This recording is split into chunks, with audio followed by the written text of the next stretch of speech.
Hello, everybody. Give me a moment here. I am just posting stream notification announcements on Blue Sky and Twitter. One sec. I forgot. I'm trying to get in the habit of doing that more because might as well use my social media for good purposes. So, give me a second here. There we go. Oh, how you guys doing on the goal, by the way? Thank you, Miyazaki. I'll be honest. Considering you and I stayed up super late, I was worried. You wouldn't be here for when I started at 6. But I also only slept a couple hours because my sleep schedule's absolutely all over the place, and that's okay. Also 77%. Wow. Okay, you guys are probably gonna get this. I imagine y'all gonna get this. I have no doubt now, because it ends on like what, I think the 30th. We still have a whole week of streams. At most, we have at least like 5 more stream sessions. Yeah, you guys got this. But hello everybody, welcome. I hope you guys are enjoying yourselves. I am getting all set up here, actually. Give me a moment. So yeah, this is a bit of a random stream, a bit of an odd stream. Oh, let me get myself on the camera here. There we go. We slept through the afternoon. I did too. I went to bed. Actually, I'll tell you. I went to bed. Actually, no, I only slept for like. Actually, I went to bed around 10. I went to bed at 10 a.m. and then I woke up at 3. Because I was like, I might as well get a couple hours of sleep, and then I can like try and go to bed at a reasonable time tonight. Or, well, not really. I'm gonna wait. I have to wake up early tomorrow. Because, well, 2 things: A, Easter, and B, I want to buy turnips and Animal Crossing New Horizon, and they only are available Sunday mornings. So, playing the stock market. I hope I sound fine, by the way, so I'm just getting everything set up here. Oh, and then after, all the stuff that happened last night, off stream, wow, I was kind of dealing with that too. Maybe I'll talk about that vaguely during the stream as the conversation started, but whoa, oh my gosh. Some people be crazy. But yes, hello everybody, welcome. We are going to be doing some Blender tonight. I need to get work done on the pizzeria. And what better way to get work done than to stream it. Also, my friend is not streaming tonight. My friend Sam, who I usually watch on Saturday nights, he is not actually streaming tonight. So my Saturday night, in terms of what I view, is free. So I was like, fuck, we'll just do a dev stream. We'll try and get some work done today. I actually don't know if we'll get anything done today, frankly. I'll tell you guys about like my rut and stuff and like what I've been very blocked up on in terms of work. So but yeah, also, yeah, that was, also, we're gonna run the ad real quick to get that out of the way here, because you know how that is, so one sec.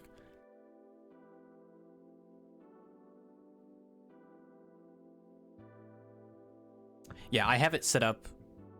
Also, no friend stream. Yeah, no, Sam is the one in question. He usually streams Saturdays, and I watch him. I like watching his Saturday streams before I get on BR chat.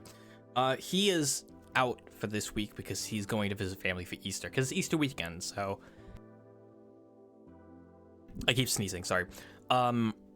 Luckily, most of my family lives within a reasonable distance of me that doesn't require me to like travel to go visit them. So Easter ain't too, like, usually holidays are never a huge ordeal for me because everyone lives in the same place. Also, I have a really good pizza right here. Oh my god, it's so good.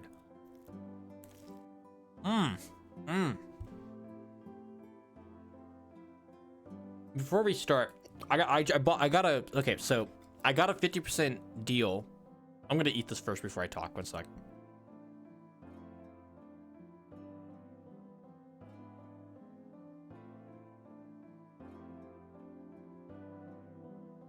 It's rude for me to talk when there's food in my mouth.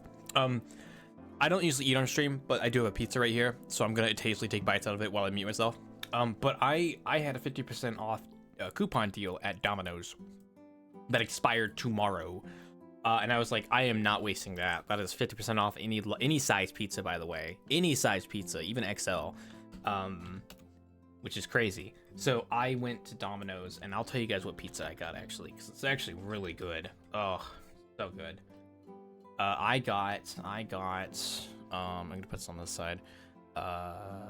What kind of pizzas do they have? I swear I never know how to navigate these guys' websites. Menu, here you go. Oh man, because they give you because Domino's has like the reward point system. If you guys, I don't know, I mean, most people don't really get Domino's often, but most of these pizza chains, the big ones like Domino's, Papa John's, Pizza Hut, they have reward points when you order online. And if you get enough of the reward points, you can get stuff for free, which is nice. So it's always worth ordering online instead of like ordering in person or over the phone personally, because you can get free stuff eventually. And in my case, apparently I got like a 50% off coupon, which I thought was pretty freaking cool. No, Domino's, I do not want to build my own pizza. I want to look at your menu. I swear you guys had pizza on here. Where is it? I don't understand what the heck is going on with their pizza. Specialty pizza, here we go. It was, where is it? Oh, here we go, I found it. It was a Cali chicken bacon ranch. A Cali, like C-A-L-I, Cali chicken bacon ranch pizza. Whew, this thing's good. I'm literally looking at it right now. I don't even think it has ranch on it. I'm gonna be honest. I don't know why they put ranch on that. There's no ranch on this. I mean, maybe there is ranch and I'm just stupid. I don't know.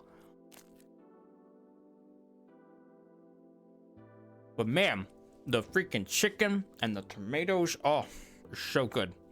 I'm gonna eat this. Sorry, I don't mean to talk and eat. One sec.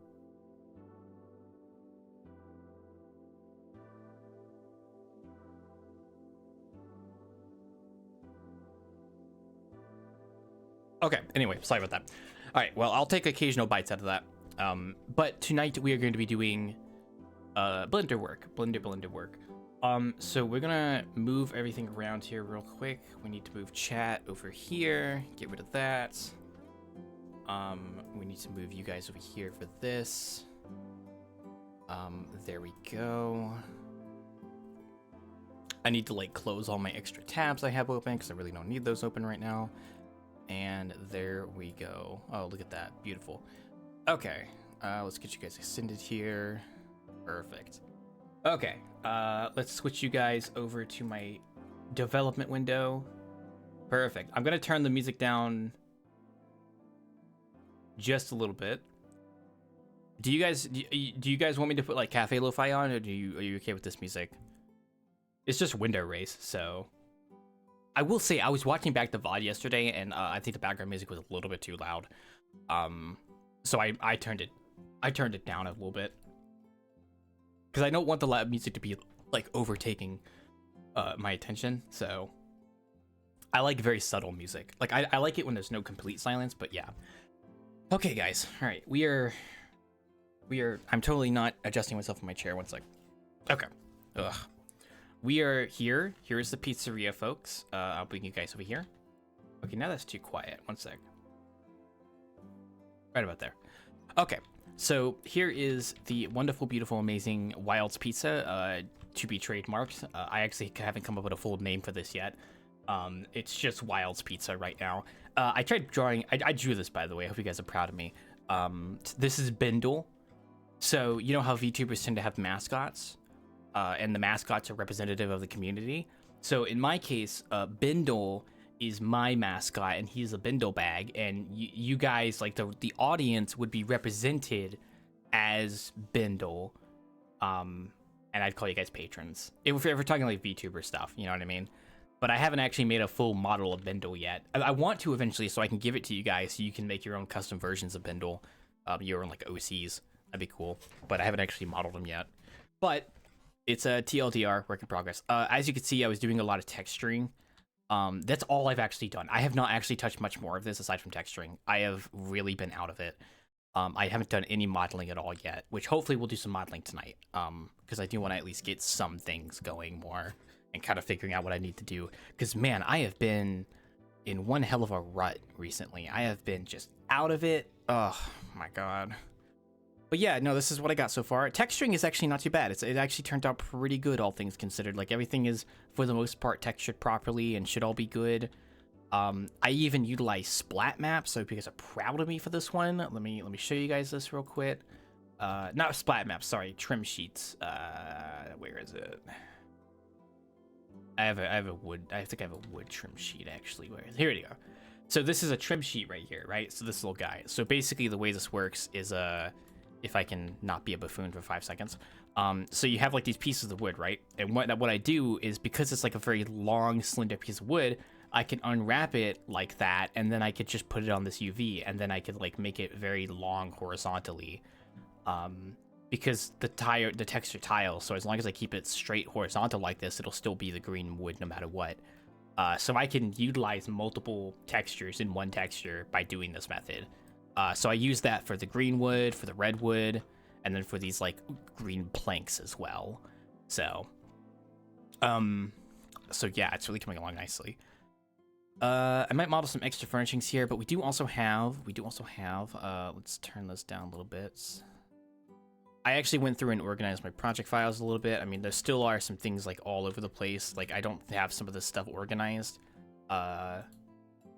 Like this is what the whole cityscape looks like. The idea is I'm gonna make it so you can only walk in like this area, and then you can't cross like this point.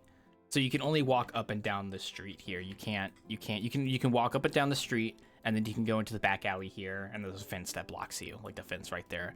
And the idea, which I just realized, I mean, I guess like, you're not actually going to be able to see this little area right here, so it's fine. But the idea is that I'll put some kind of like road barrier here or something. I hate doing invisible walls, but in this case I might have to. But I might put like a do not enter sign, like maybe road construction or something. I don't know. But the idea is you can walk up and down this road, ideally, and then this is the main building. And the idea is that the rest of these buildings are just going to be like side buildings that you can't actually go into. They're just there for show. To show it's like a street corner. And then this is the main thing you go into, the main focus of the instance. So yeah, these are going to be like sidewalks, and then this is the actual road. And yeah, so that's basically that. So I'm taking a bite of my pizza one sec.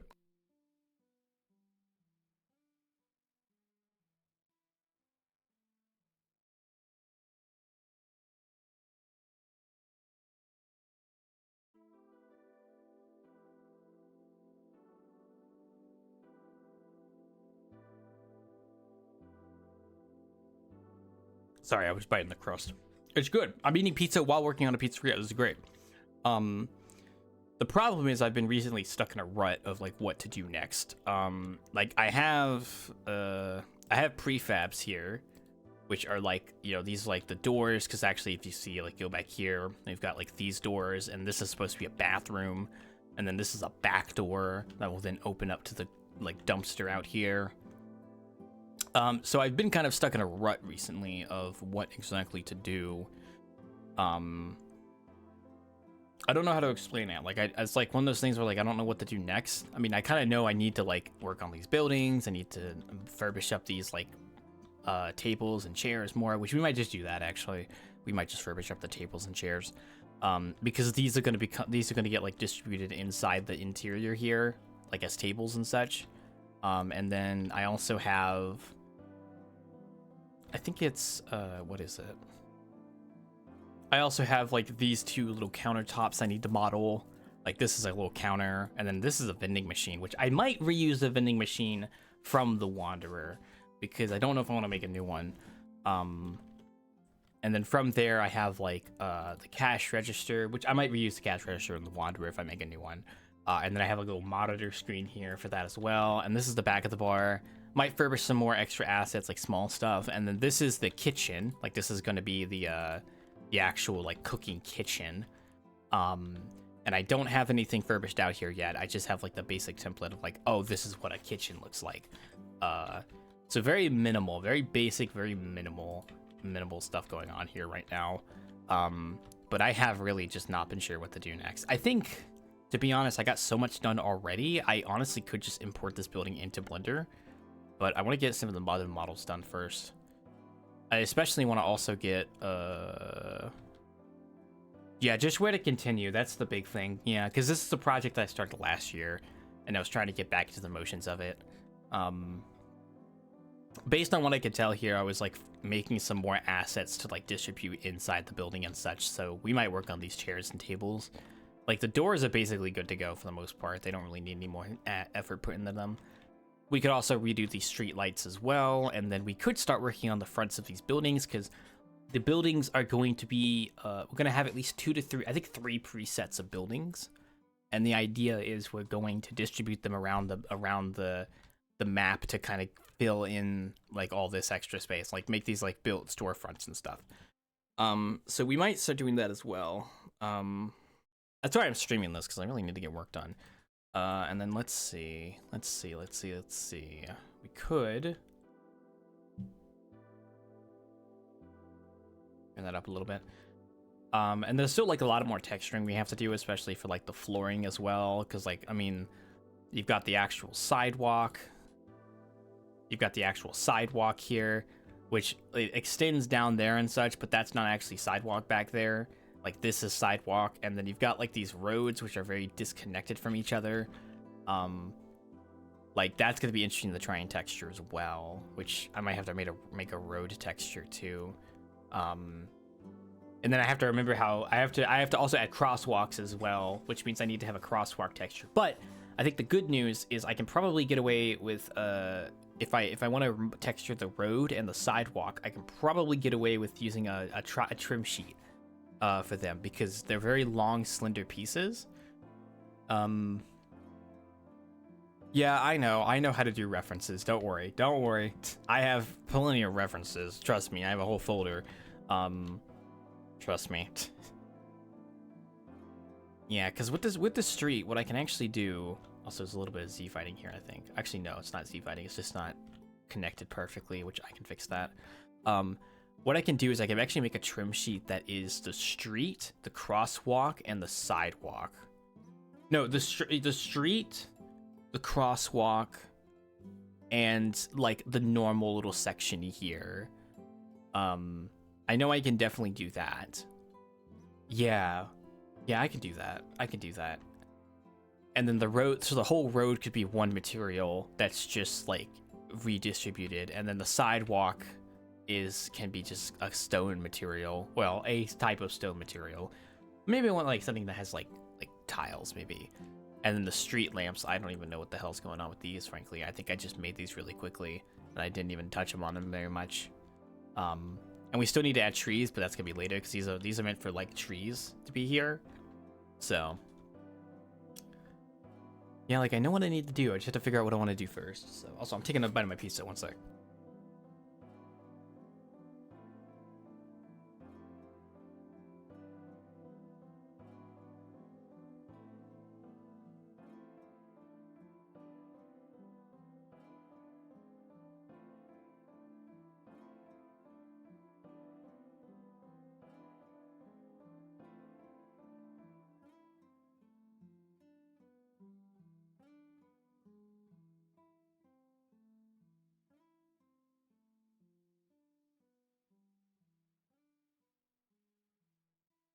Sorry, I mute myself when I do that because I don't want you guys to hear that. Okay, all right, let's figure out where we want to start. First off, I'm gonna pull up my references on my other monitor so I can have those ready. References. Okay, I got the references right here. You guys won't be able to see them, because it's like certain images I don't want to show. Okay, that's not too bad. So we have a lot of different avenues. Something small as detailed trips. And then...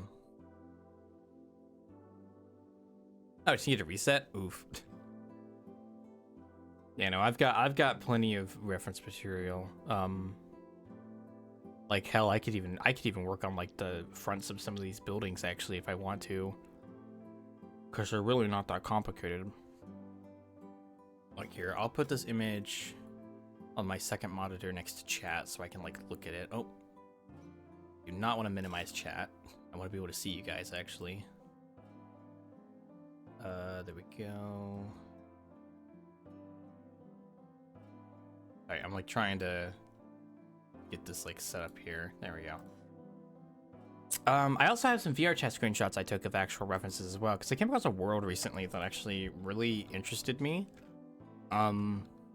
So yeah, okay, here's what we're gonna do. We're gonna work on, let's find out here, because man, like the texturing is actually pretty good, all things considered. Light maps are not that hard to make. These could definitely get textured. These are easy to texture. Like these are all just like paintings, which I mean, it's just like a wooden frame. That's really not that hard to do, so I'm not worried about that. we do have a drawer, we do have a dresser we need to model, we do have a cash register we need to model.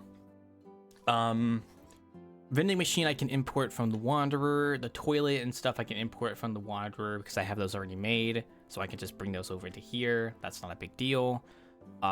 Just put a light in there, that's fine. Yeah, these are just like, I think this might be like a soda machine actually, so maybe I had to model a soda machine. That won't be too bad. And then this is just a drawer, like a drawer shelf that I can model really quickly. And then this is the vending machine, and then cash register. And then this whole space will be filled with like a table and chairs and have an open spot in the middle, so that'll look fine. And then I can just put like random trinkets and adornments on top of the shelves for extra effect. And then I could also put some extra stuff in here too. I also need to put a light in here as well, actually, which we will do that right now, actually, because I will forget about this if I don't do it now. Oh, it's good to get back into the gear of things, honestly. It's been really, really rough recently, just trying to get back into work, so. Okay, we'll do like one lamp like this. Because the thing is, a lot of light in this building is going to bounce around, so I'm not too worried about certain areas being lit and certain areas not being lit, because the light bouncing should accommodate for a lot of the missing space as well. So this area should be lit up just fine, even by these lights bouncing as well. Now, I don't know why that's hidden. I don't know why that looks like the way it does. That's weird. There we go. That's some weird stuff going on there. So you have light right here, the kitchen stuff, yeah, I guess, like, it's just difficult. Oh, I know what I need to do. I need to do this because it's going to piss me off if I don't do it. So where is the interior? And we're just going to do, extra. I need to model, something. I'll show you guys in a second here. Just give me a moment to do this. There's gonna be a lot of the stream where I'm just like quiet trying to make something real quick, so do forgive me if I happen to be very quiet. But I do hope you guys' day has been great. Mine has been okay. I didn't get much sleep, but that's okay because I plan to. I spent a good chunk of last night dealing with some stuff, which I'm not gonna go too much into detail. I might tell that story later, maybe, depending. But let's just say that I was doing some research. I was making sure nothing bad happened, yada yada yada. But it was quite the situation. Quite the situation. I don't even know how to put my finger on it, frankly. It was one hell of a scenario. So, but it's okay because we should be fine. But aside from that, I was also, I swear I was also looking at something as well. I was playing Animal Crossing again, which, by the way, if I want to take a short break from 3D modeling, I might put in my capture card and stream a little bit of Animal Crossing real quick, just because I've really been enjoying that game. So, also, I think you guys can probably guess what I'm trying to do here.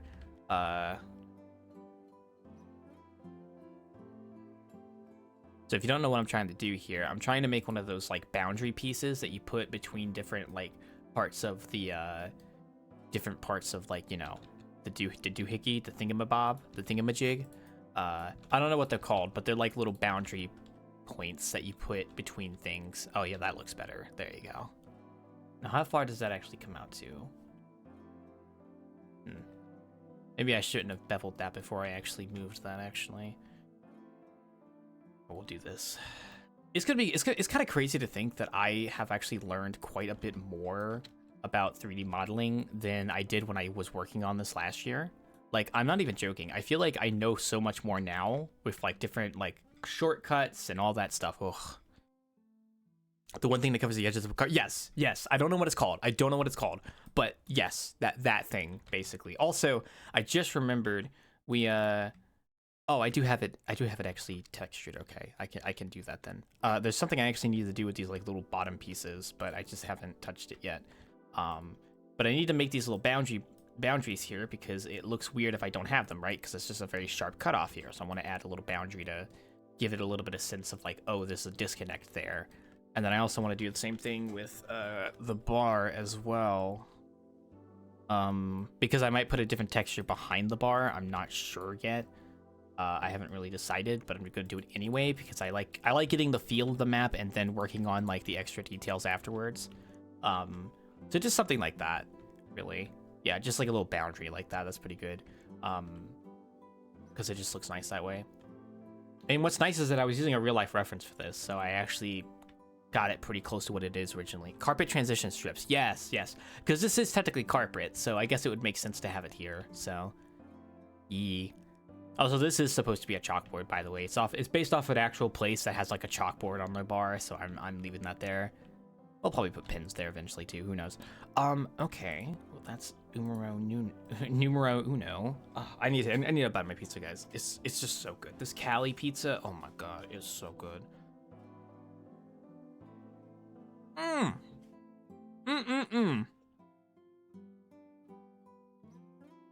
It's so good.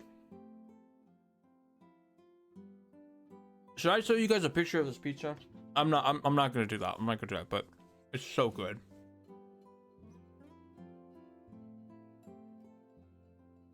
Okay, how about this? I'm not gonna eat another slice until I get a model going. How about that? That's a good little rule of thumb right there. I have like a half-eaten pizza here. How about this? I won't take another bite until I get something modeled, or at least get something going. How about that? Transition strips, yeah. Oh my god, I have a carpet story. I can tell you guys. I think a while back, a few years ago, I was actually looking into getting an apartment. I was like looking into moving out and such because I was in a pretty good financial position at the time, and I was looking at certain apartments, and I think the second one I came across, because the first one I couldn't get, but the second one I came across was they were renovating an existing. They were in the process of renovating renovating the apartment in question. Like they were redoing the carpet. They were like giving it a fresh coat of paint. And I was like, oh shoot, that's pretty cool. That's nice to hear. So I was talking with the landlord, and like I go there. So I go there once to do a walk-in. But I do a walk-in that doesn't require like the landlord to be there, because it's one of those like auto walk-in things where you like, what they do is they have this little doohickey on the doorknob, and you can put your phone up to it when you get the code from the landlord, and it will open up the little compartment that has the key in it, and then you can open the door. And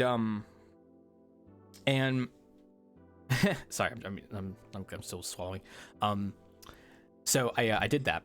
Like, so because I like doing those kind of walk-ins. I like the walk-ins where you don't have to like be next to a landlord. I like just going in myself. I know why some people don't do that with their properties, but like I really prefer just going at my own pace and not having to conform to like another person. Also, we're gonna redo this chair from scratch. I am not happy with it. I'm gonna use this as a template, but I'm gonna redo it from scratch. So the first time I walk into this apartment, like, cause they let me go there to like check it out and see if I'm interested. It's like half finished. Like the carpet isn't even in the floor yet. And I'm like, oh, okay, so this is like a work in progress. Like they're currently renovating it, and they just happened to let me come in here and see it, which was interesting. To actually be able to go there myself and see it while it was work in progress. I thought that was okay. So I do that, and I go there once, and I'm like, okay, this is interesting. Definitely needs some more time in the oven. So I'm going to be very interested to see how it looks when it finishes. So I wait to go back again, when it actually like finishes, being made, I guess, if that makes any sense. Like when it finishes basically being done, like, oh, hey, the place is done now. You can come, check it out and such. So yeah, so I waited until it's done, and then I go check it out, and like I have pictures of this, by the way. They did not put in the carpet right. Like the carpet was not, like the carpet had like visible wrinkles to where like the carpet was like oiling up, I guess. So like it wasn't fully flattened. There was like space under the carpet. Like it and like the edges of it were not like properly in the wall. It was really weird. Like they did not make this carpet properly. They did not install this carpet properly, frankly. And like I remember seeing this. I remember showing my dad and my mom and dad this, like, because I went there and I took pictures and I came back and I was like, hey, look at this. And they were like, what the fuck? What the fuck is this? Like, what the hell is that? What the fuck is wrong with that carpet? And they told me not to get the apartment because it was not a good idea to get something like that very clearly seems to have some weird thing going on. So they advised me not to get the apartment, and I trust my parents. I do trust my parents. So I took their word for it. And there was a few other things about that apartment that were weird, but I did end up taking their advice, because I woke my parents. But I ended up taking their advice because, yeah, it's just like there was a lot of red flags in that particular,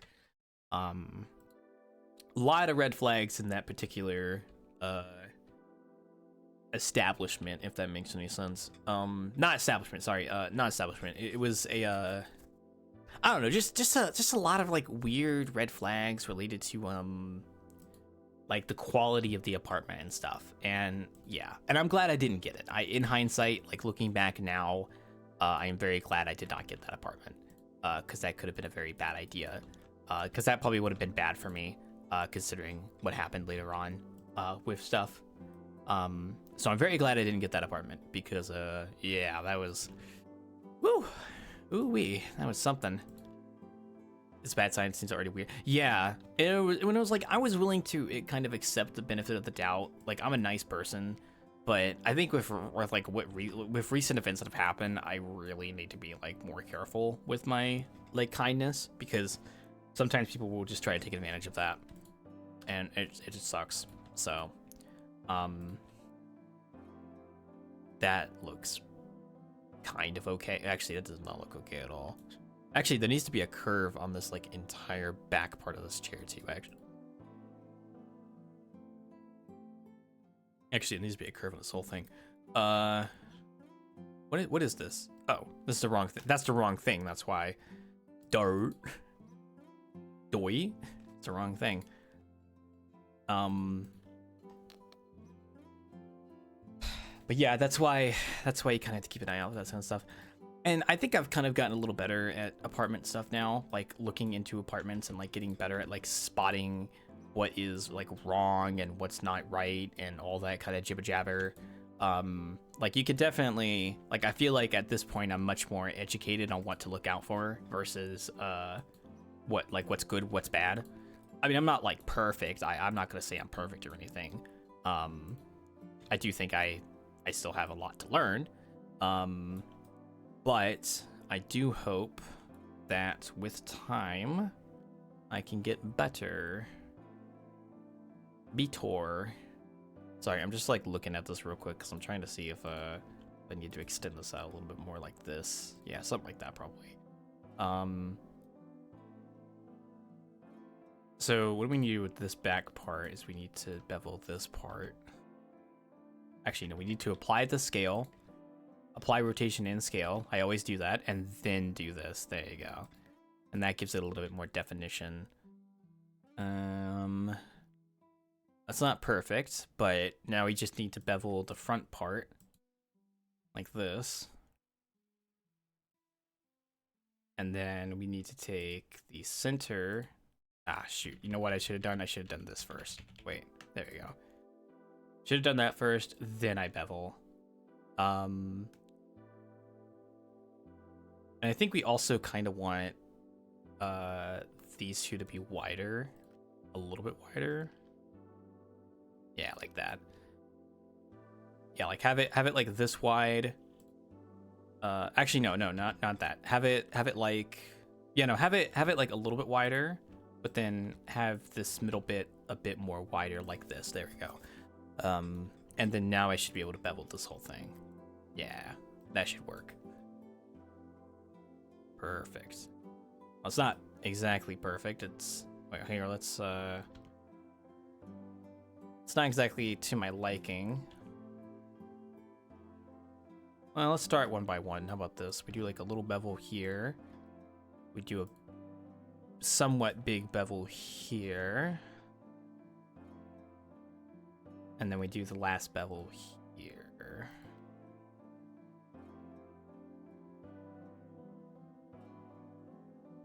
Sorry, I'm just trying to get this like working fine.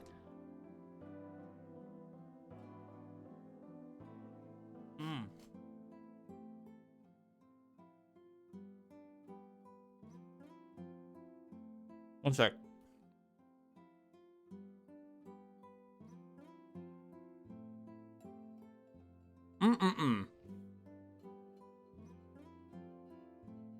I think it's very ironic that I'm eating pizza while making a pizzeria.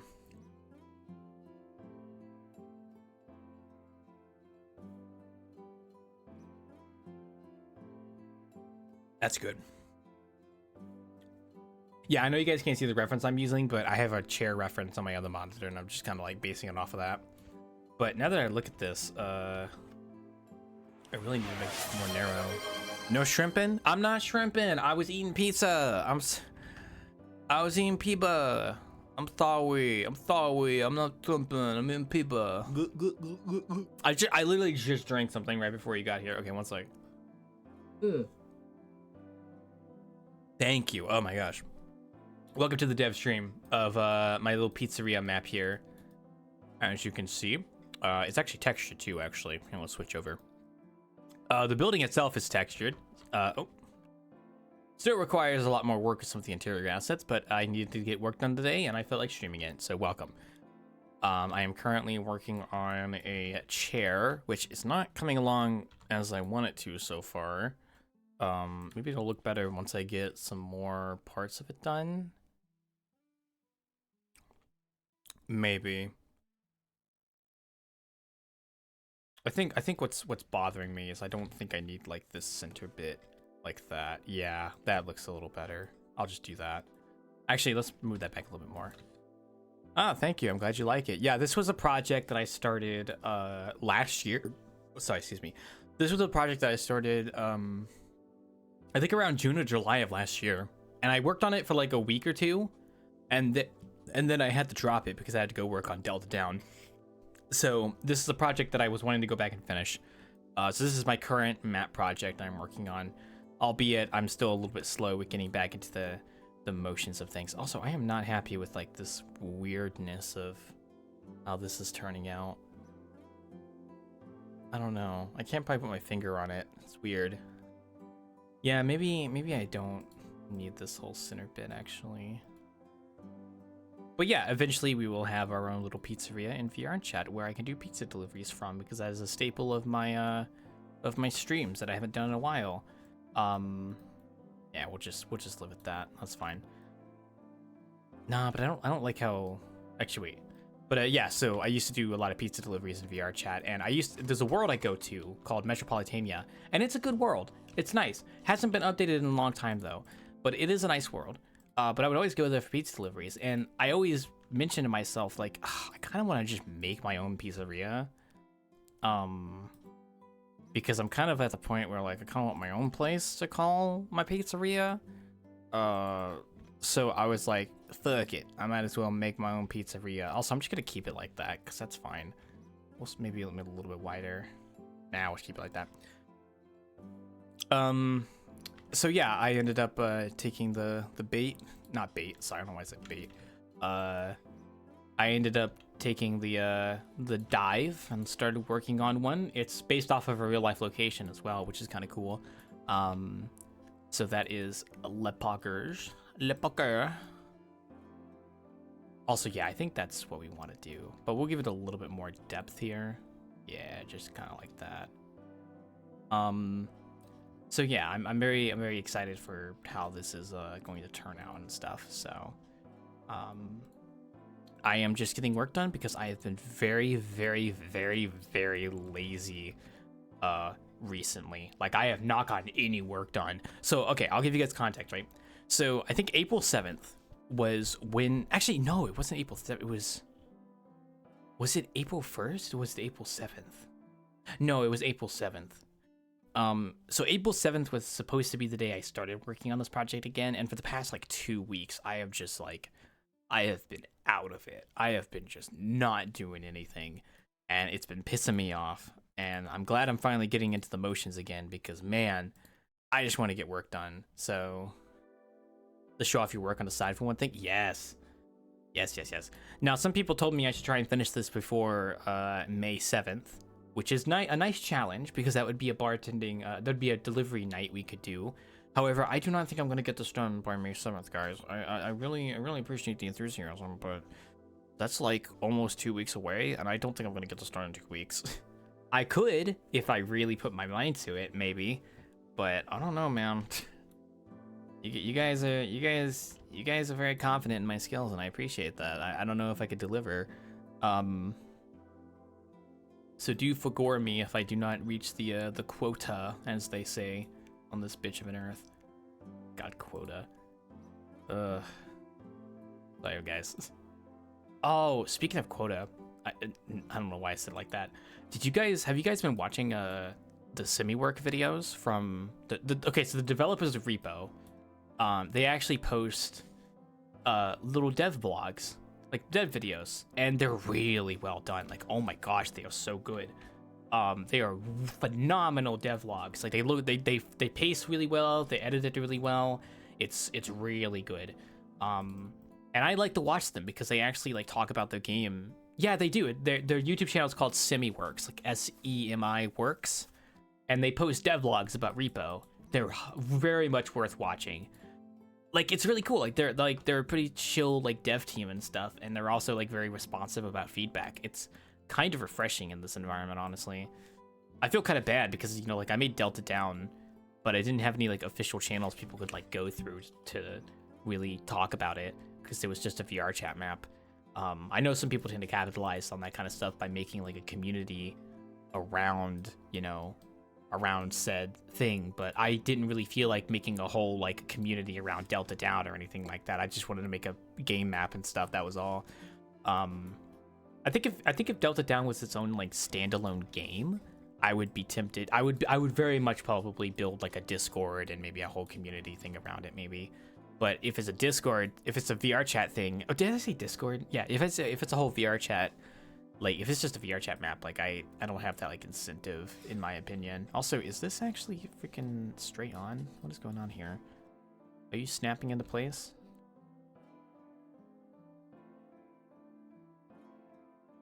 No, okay, you are fine.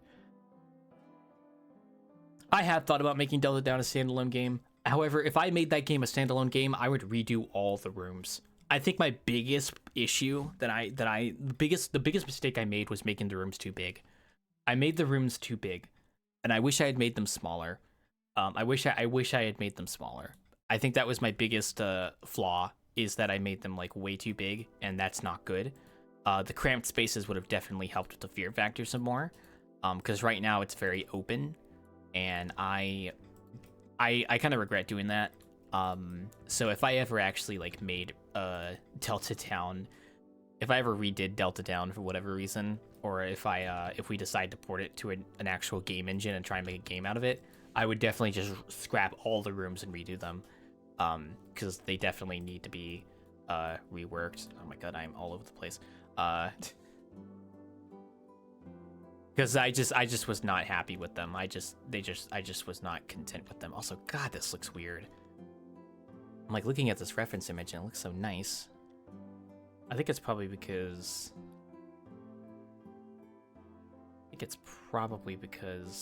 we need these to actually be lined up. I recently changed my bindings in Blender, and I've been throwing myself off doing that.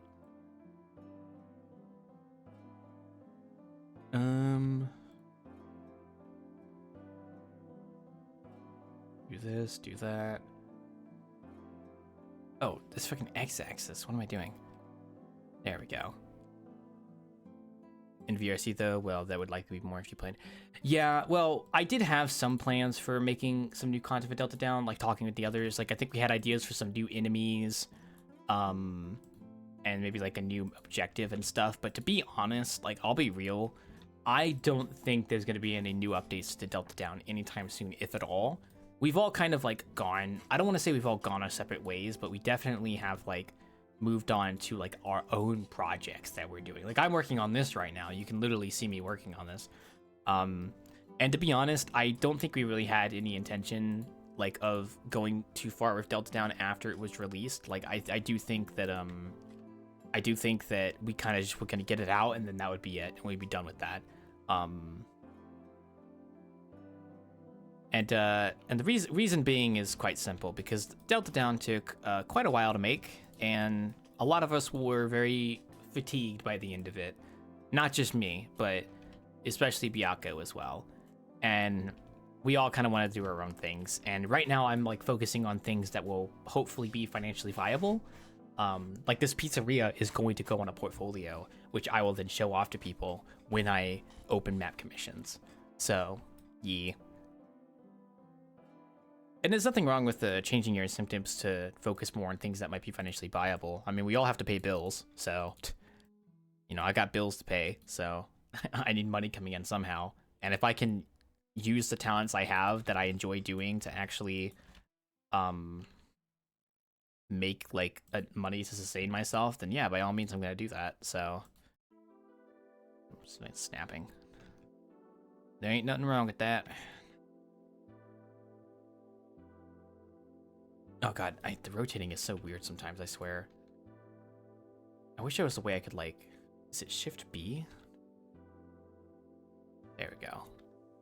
The rotation is weird. I don't know why it's like sometimes. Oh, it's I think it's based on what I click on. Oh, it's based on what I click on. I see. Okay, noted. Like more of a one-off challenge. Any more updates? Yeah, it was a challenge, I guess. It was more so a response to Lethal Company, where I played Lethal Company a lot in early 2024. You know, because the game came out 2023. Like late 2023, and then like there was a few month period where I was playing a lot of it with friends, like with Sam and them. And as I played it, I began to realize I feel like this could be possible in VR chat. Like this whole game could possibly be doable in VR chat. The only thing was like how I like this level generation system, like how they randomly do it. Like I had a feeling it was possible, I just wasn't sure. And then I talked to White about it, and then we talked about it, and then we eventually sat together and actually decided to try and make something, because Biako actually made a successful dungeon generation system that actually worked. And then we were like, okay, this is the basis of the entire. This is just like the basis of the entire game. We could actually make a whole game on this, which is crazy.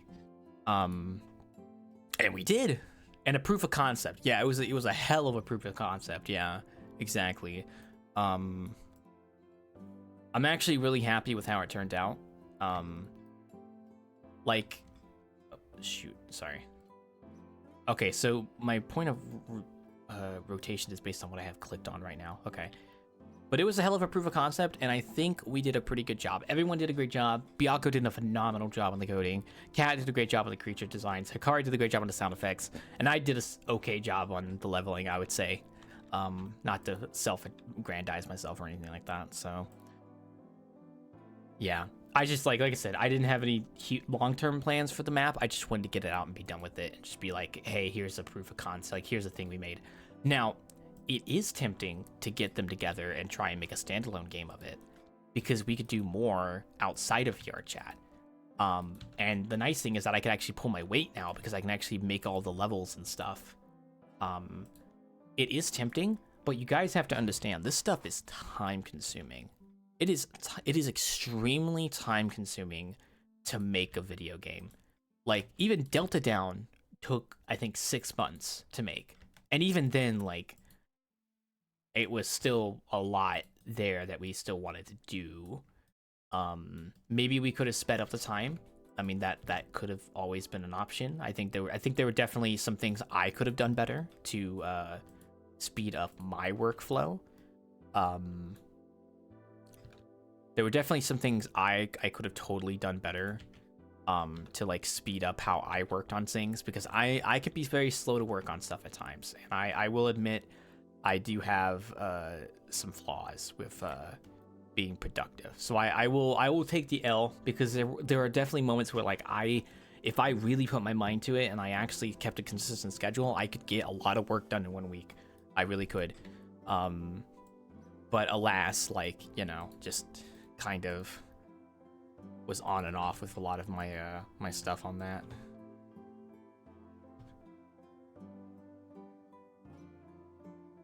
We're gonna do 5, 3. What are we thinking? 2.5? Yeah. This isn't exactly perfect to the chair that I'm making, because I also need to bevel the corners here as well. But it's kind of getting there. It's kind of getting there. Actually, I could just do like this bevel actually. Nah, but then that would cause some like fissures, I think. You see, the problem with beveling like that is the gap right there would like look weird and stuff. Yeah, like there'd be a very noticeable gap. And I guess the only other option is I could just do that.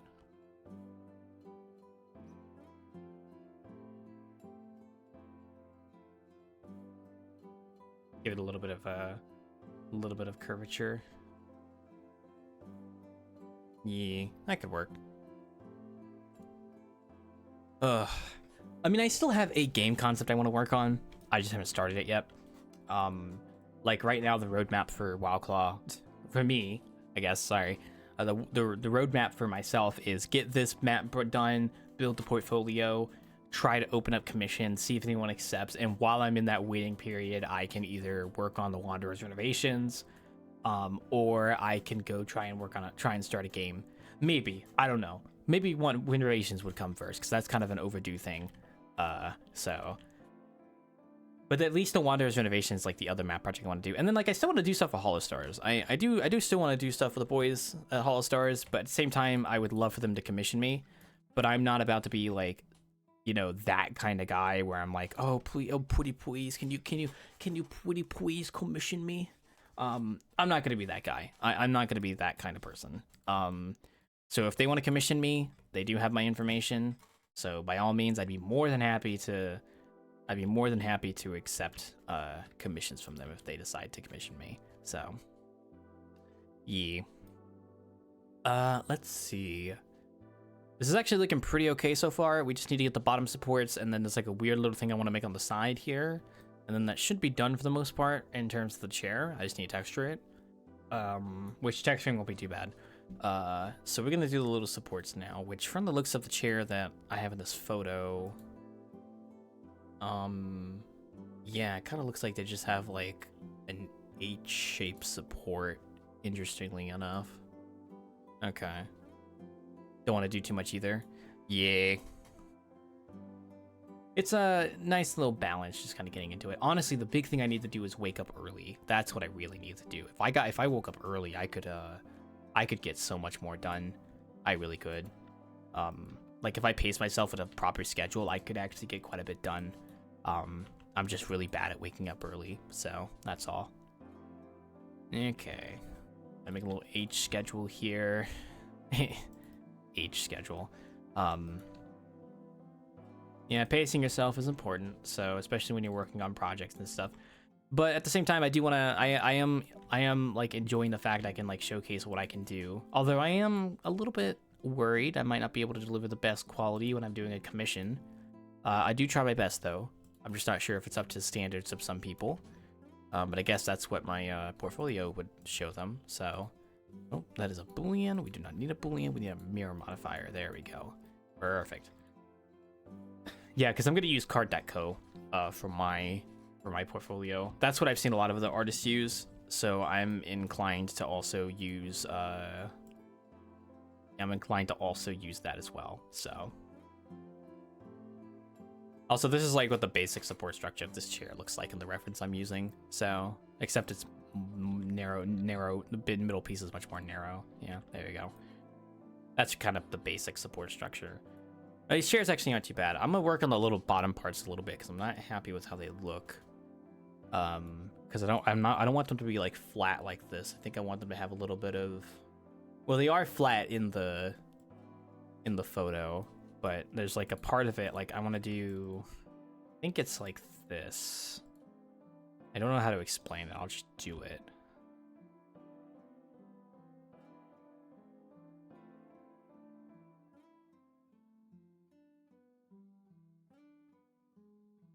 Yeah, just like something like that.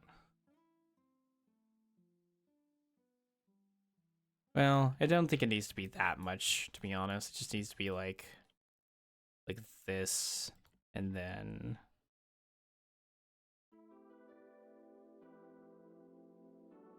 there we go. Nothing too crazy, so. Mamma mia. Mamma Mia Pizzeria. Piece of the pizza, actually. I'm taking a bite of my almost finished pizza. This is not a new pizza slice, I promise.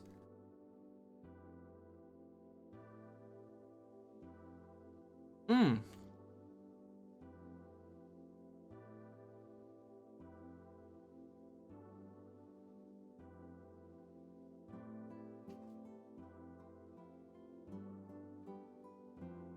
Mm-mm-mm.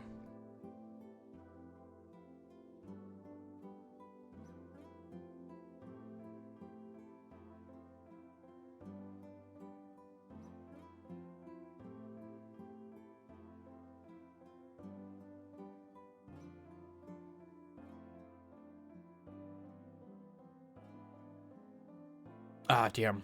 I'm looking at this I'm looking at this chair reference and it has like a curve in the middle. And I kind of want to replicate that, but that would mean I would have to I could have to do like this and that and then cut all right through here.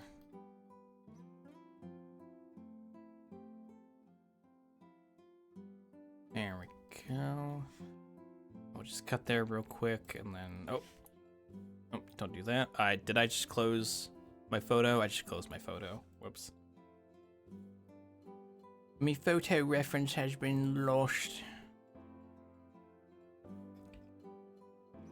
I always worry about using the knife tool sometimes because I swear I'm like gonna cut another mesh behind it like on accident.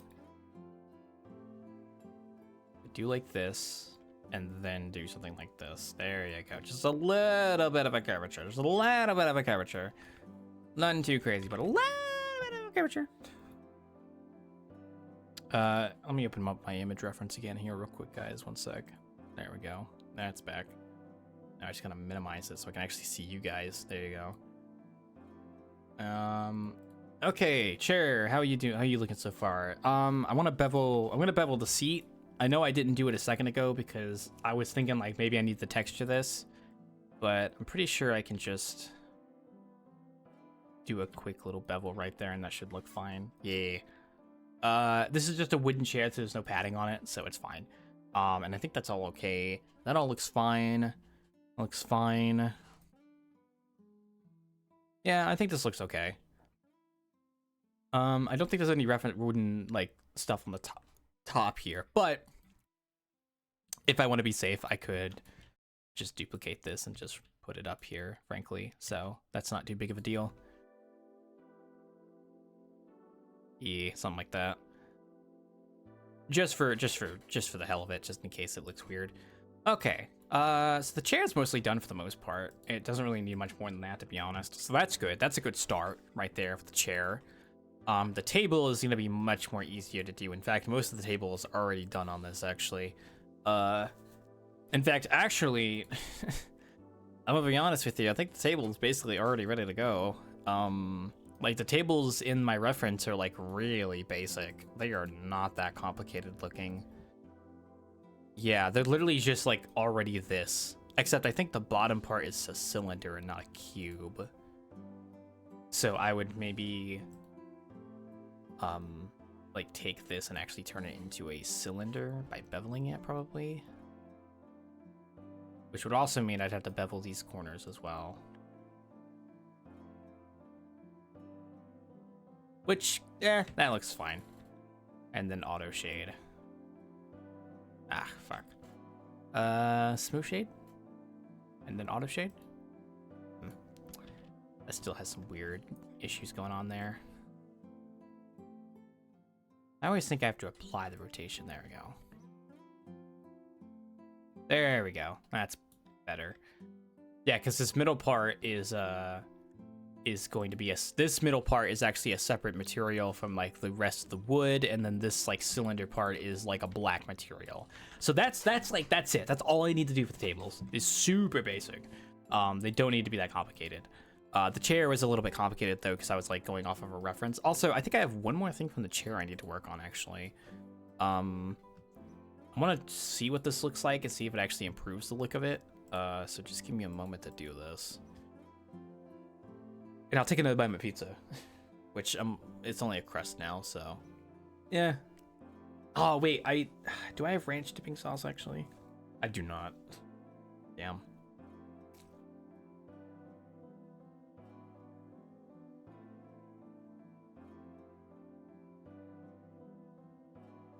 So good. All right, what's next on the modeling chopping block? Let's see.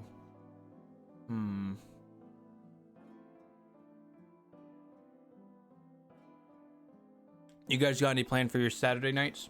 I may or may not get on VR chat. I'm not too sure yet. I kind of want to, but I'm not too sure if I'm too tired or not.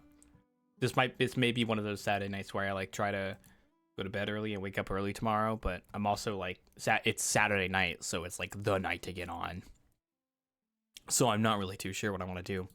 I do not know. Also, I'm gonna run a 1 minute ad break real quick, guys, just to get that out of the way. Sorry in advance. There we go. I do think I have a few worlds I can go check out actually tonight. I've been trying to save more worlds to my bookmarks recently, because I have been wanting to try and world hop more. But man, I really need that explorer avatar. It's been on my mind so much more now, so much more. Also, yeah, it's Easter, so I don't expect too many people to be on tonight. I'll have to ask why if they're gonna get on. I think Sample's gonna be busy this weekend with some stuff. I know he's been talking about that.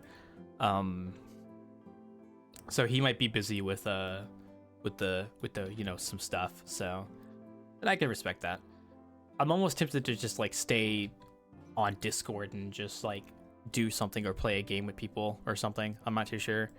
I do not know yet. Also, it's hard to tell what I'm doing, but it'll come into play here shortly. Which I need this to actually extend out fully this way, which is a little bit weird that it needs to go this far out.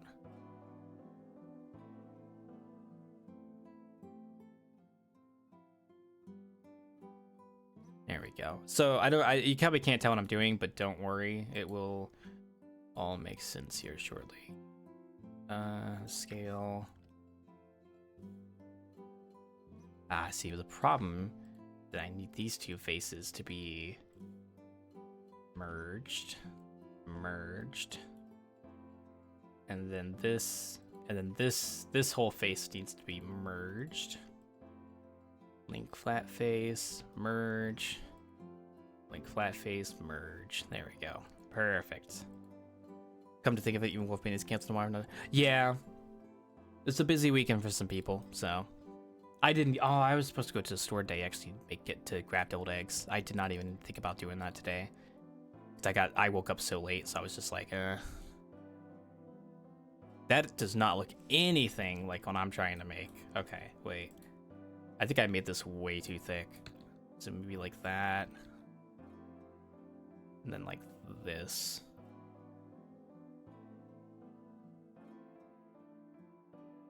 There we go. Do something like that.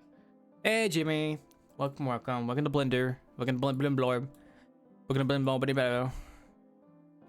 I am. Why is that? Okay, so question. Why is there? Oh, because there's hidden vertices that are still residing there, even though I merged the faces together. Yep, that would make sense. Because we don't want these vertices anymore. Because boop, there we go.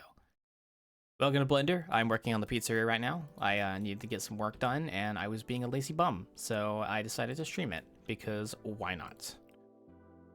That still seems like it's too wide of a piece. I think what I'm gonna do is I'm gonna have it be like on the side like this. So this is based off of the image I'm actually looking at. I think this needs to be a little closer. Yeah, like that. And then what I'm gonna do is oh shoot, details for the pizza chat. Yeah, also I'm eating pizza right now too. Actually, I have a Cali chicken ranch pizza that I got for 50% off at Domino's today. So I have that right here. I have the whole box sitting next to me. Oh, it's so good.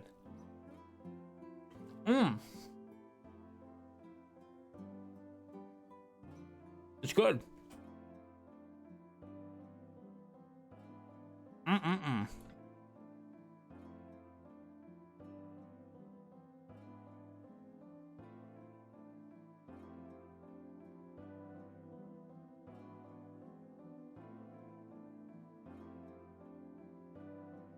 Yeah, this does not look like what's in the image, and I think it's because what's in the image is like... It's like this, but then I would need to like combine and like merge it here.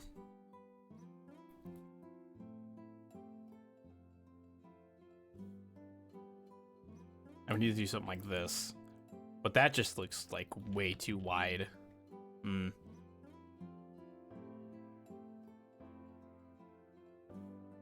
Starting to look at new headsets.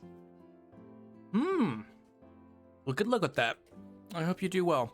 I would not recommend a Quest 2 if you have glasses, though. That headset is an abomination to wear when you have glasses.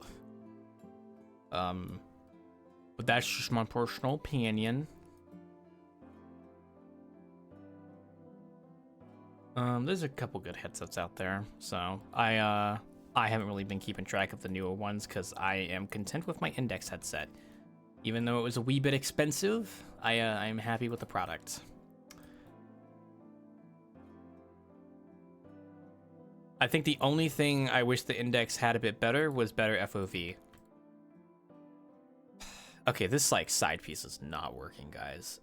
Like I'm looking at like the reference, and the reference looks like nice and all, but I think it's because it's like level with it. So what it needs to be is like, if I'm gonna do this reference, it needs to be like level with this side, but then also level with like this as well, which is not the case right now. So I could leave it like that, but then what I would need to do is I would need to take like this, and I would need to shrink it down. So I would need to shrink this down.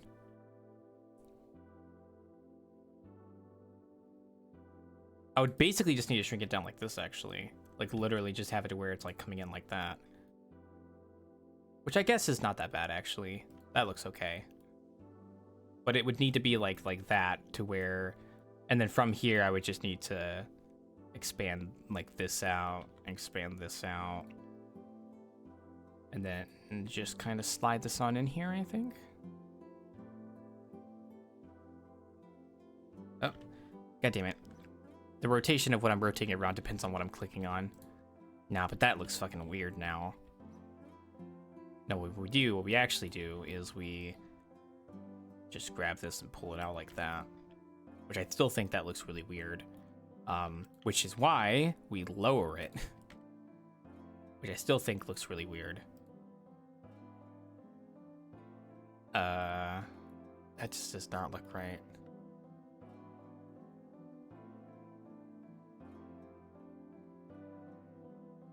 Maybe if I like make it come in a bit more. I don't know, that just doesn't look good to me. Yeah, because then once again, it's the same problem as before, where it's like, maybe these are too wide now. Like maybe I need to have these come in a bit more. Ugh, I don't know. No, but I don't like the idea of that like part being. Well, wait, here, turn this off for a second. Turn this on. Chocolate bunnies. Oh, yeah. I actually know where I can go to get one, so I might do that tomorrow. Actually, fuck, I don't even know if the store would be open tomorrow, actually. That's a good question. I think most stores kind of close for Easter Sunday, so I think, which, hey, good on the employees at least. Also, we're not going to bother with this extra piece. It just looks weird, and I can't really get it to look good, so we're just going to leave it like that. And we're gonna lastly just kind of expand this a little bit more.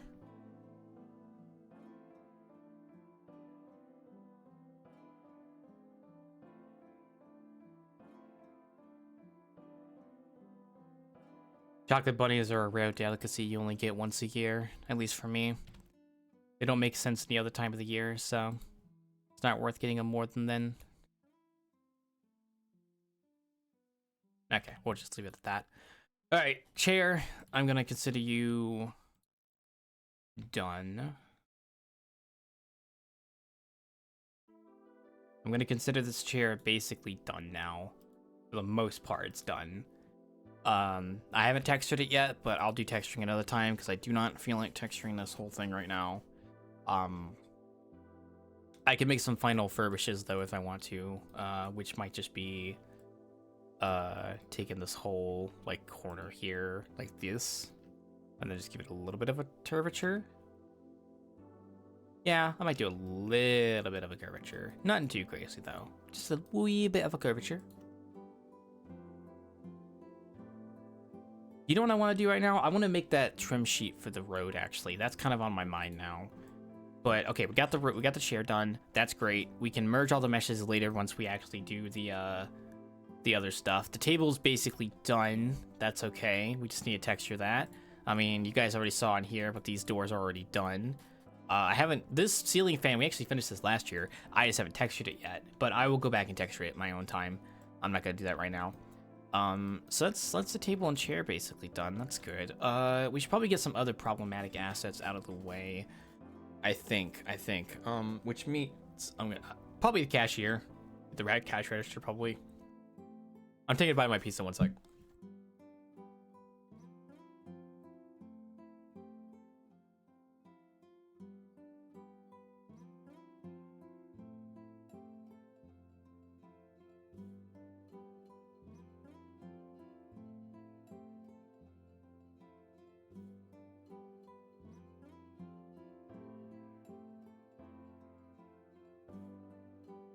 Oh, that's good. Okay, I just finished that slice, so I'll wait a while before I get the next one. We don't get cheese salad often. Sometimes it's nice. Still failing that we could prepare chocolate pudding. Yeah, you could just make your own chocolate pudding, honestly, if you really wanted to.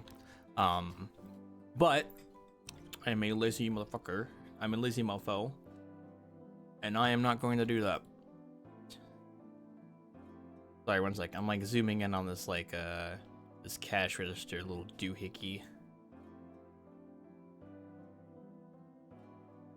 I think this is like one of those iPad cash registers. I'm going off of a real life reference, by the way. So I'm kind of trying to go off of that. All right, we're gonna call this cash register. I mean, we might even use this for the Wanderer. We might take this model and just use it in the Wanderer, honestly. That might be fun. So,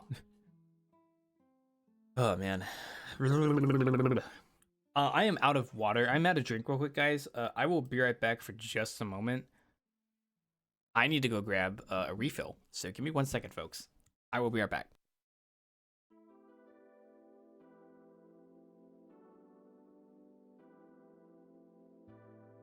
And to coincide with this BRB, I'm going to quickly run a ad real quick so that we can get that out of the way. So I'll be right back.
Okay, we're back.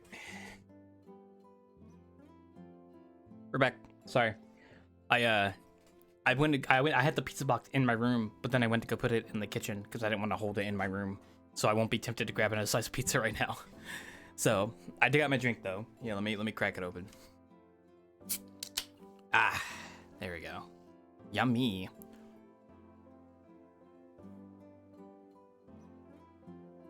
Ugh. That's good. Okay. Where were we? Cash register. Cash register. Okay. All right. We can do this. We can do this. Oh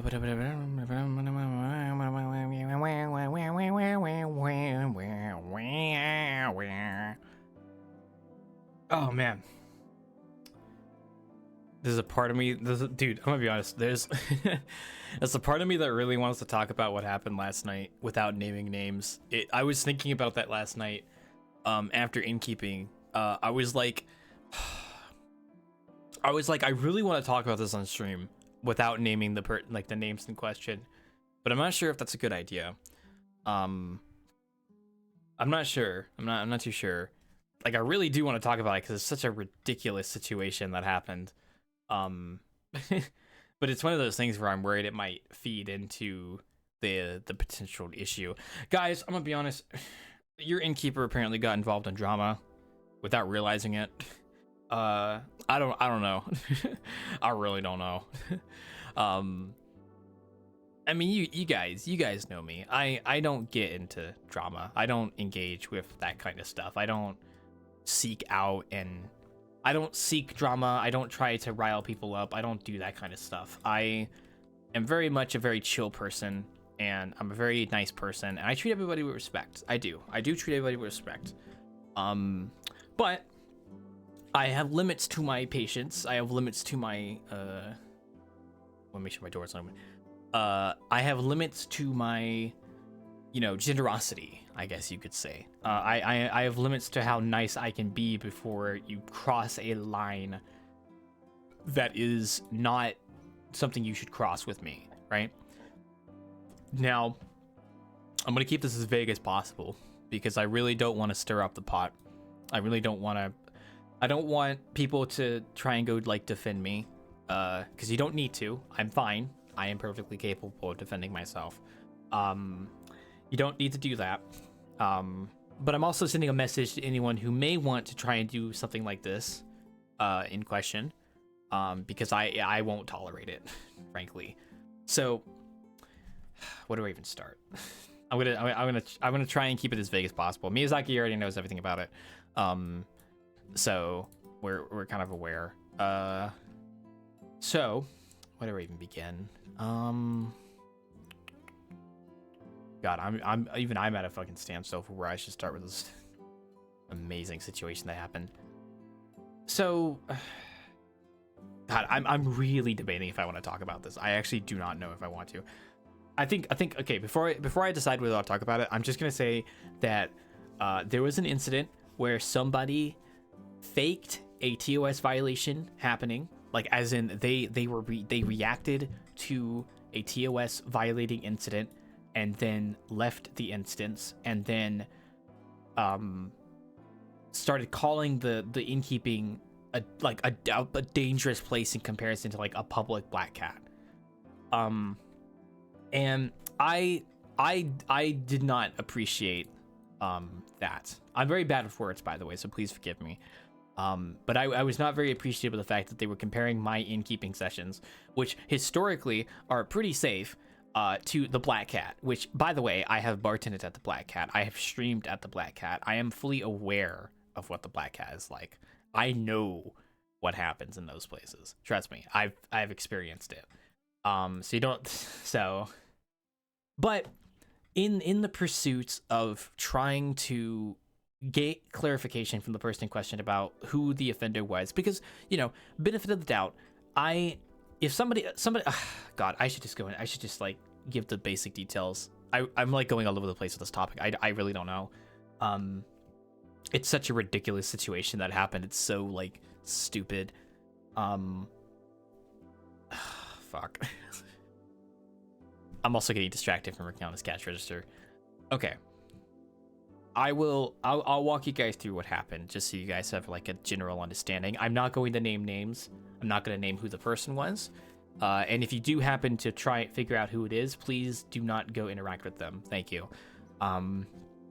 So last night during innkeeping, after I had finished the innkeeping session, there was a TOS violating incident that happened that I was like barely able to hear because I was ending the stream. Like I was in my office ending the stream. So after I ended the stream, I heard someone who was a guy who had joined the instance. I'm not gonna name who it is. And once again, please do not go reach out to this person on my behalf. Leave them alone. But this guy, he was a streamer. And he was there for a while at the session. He was a nice guy. I had like pretty all right conversations with him. Like I talked to him a little bit. I served him a drink when he was sitting at one of the tables. He seemed like a very nice guy. He seemed to enjoy the world. He even said he wanted to make a video of it. Really nice person. Like I had no reason to believe this guy was like doing scheming or anything like that. You know what I mean? Like genuinely, I had no expectations of any sort of issues with him. I think the only thing that like kind of set me off a little bit, or like that kind of like maybe raised a little bit of an alarm bell, but wasn't anything worthwhile, was it was a little bit forward and kind of rude with some of his comments. Like not like to the point that it's like, oh hey, knock it off. It's more like this is your opinion on this topic, and you know, fair enough, man. But at the end of my session, after I end the innkeeping, this guy, he's standing in the end, and then he goes and he yells, and he starts yelling, and he says that someone just said the N-word behind him, right? Like someone had just come up behind him and said the N-word, and he's like reacting to it. And then he leaves. He leaves the instance. He doesn't come up to Miyazaki. He doesn't come up to me. He doesn't come up to any of the moderators in the instance, which, by the way, I'll give the guy the benefit of the doubt. There's no way he would have known who was a moderator and who wasn't. So I give him that benefit of the doubt. And he was also streaming, so he left. Now, in my mind, I hear this happen, and I'm in my office ending the stream, right? So in my mind, the thing that comes to my mind is like, okay, I know Miyazaki's out there. I know my other friends are out there who are moderators. I know they can handle it. If somebody decided to try and run up to this guy and say the N-word, I know Miyazaki is dead ass gonna snipe that person and send him to the Shadow Realm. Like, Miyazaki is on top of it. I know they are. I trust them. That's why they're a moderator. And I know they're standing in front of the bar as well, so they can see all this happen, right? So when I exit my office and I go to, you know, meet up with my friends and we're gonna go world hop for a bit, my expectation is like, okay, this person has been dealt with. Whoever caused this issue has been dealt with, because I have had experiences in the past where people join on me because I'm streaming and try to yell racial slurs at me. And yeah, like I've had that happen to me too. So it wasn't out of the ordinary that this would happen to this guy. It just sucks it happened at my end. Like, it does suck. He was a Wilds chat, so he would have seen us as a mod, and he posted a few times before. Maybe, I'm not sure. I'm gonna give the guy the benefit of the doubt. But still, I understand the dangers that come with being a streamer in the art chat. I understand full well.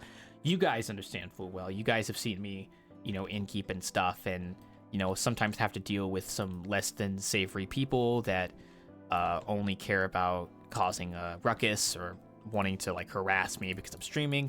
Like, that's just part of the rule book when you're doing in-keeping and stuff, and like being a streamer, right? I get it. I understand. So in my mind, this guy's reaction to leaving the instance when that happened, it makes sense, because maybe he's scared his stream might get banned because someone says that, and he's like, maybe he doesn't feel safe there. Like, and I feel bad. I'm like, after I get out of the closet, I go up to Miyazaki, and the Miyazaki tells me later that they couldn't find who did it.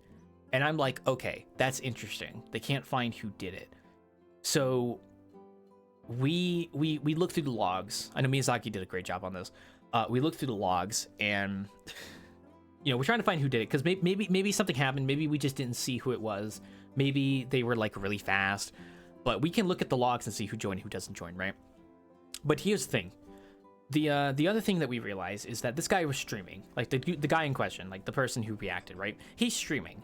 So we're like, okay, if we go to his VOD and we pull up his stream and we go to the moment that the incident happens, can we see who did it so that we can moderate them and like ban them from the group? Because we don't tolerate that kind of stuff, right? Like, if you're gonna come to my innkeeping and like yell racial slurs at people, I don't tolerate that. I want you out of here, like that kind of stuff, right? So up until this point, I'm still like, my mindset is still that this guy is a victim of someone trying to harass him on his stream, and we're trying to find who did it, right? So I think Miyazaki goes to his stream first. And I would like to note that we do not comment whatsoever in his Twitch chat. And we can't, because he has banned me and Miyazaki from his Twitch chat, which is interesting because we have not actually reached out to him yet at this point. We have not reached out to him yet. We have not talked in his chat at all. We have not messaged him whatsoever. I know that wait, how do I go from here? Oh yeah, because we were on Twitch still. So I go to his Twitch channel, I see that me and Miyazaki are banned. That raises an eyebrow. Okay, interesting. Why am I banned from this guy's chat? What happened? What's going on here? That doesn't make any sense. Like I don't understand why this guy would ban us. I don't know.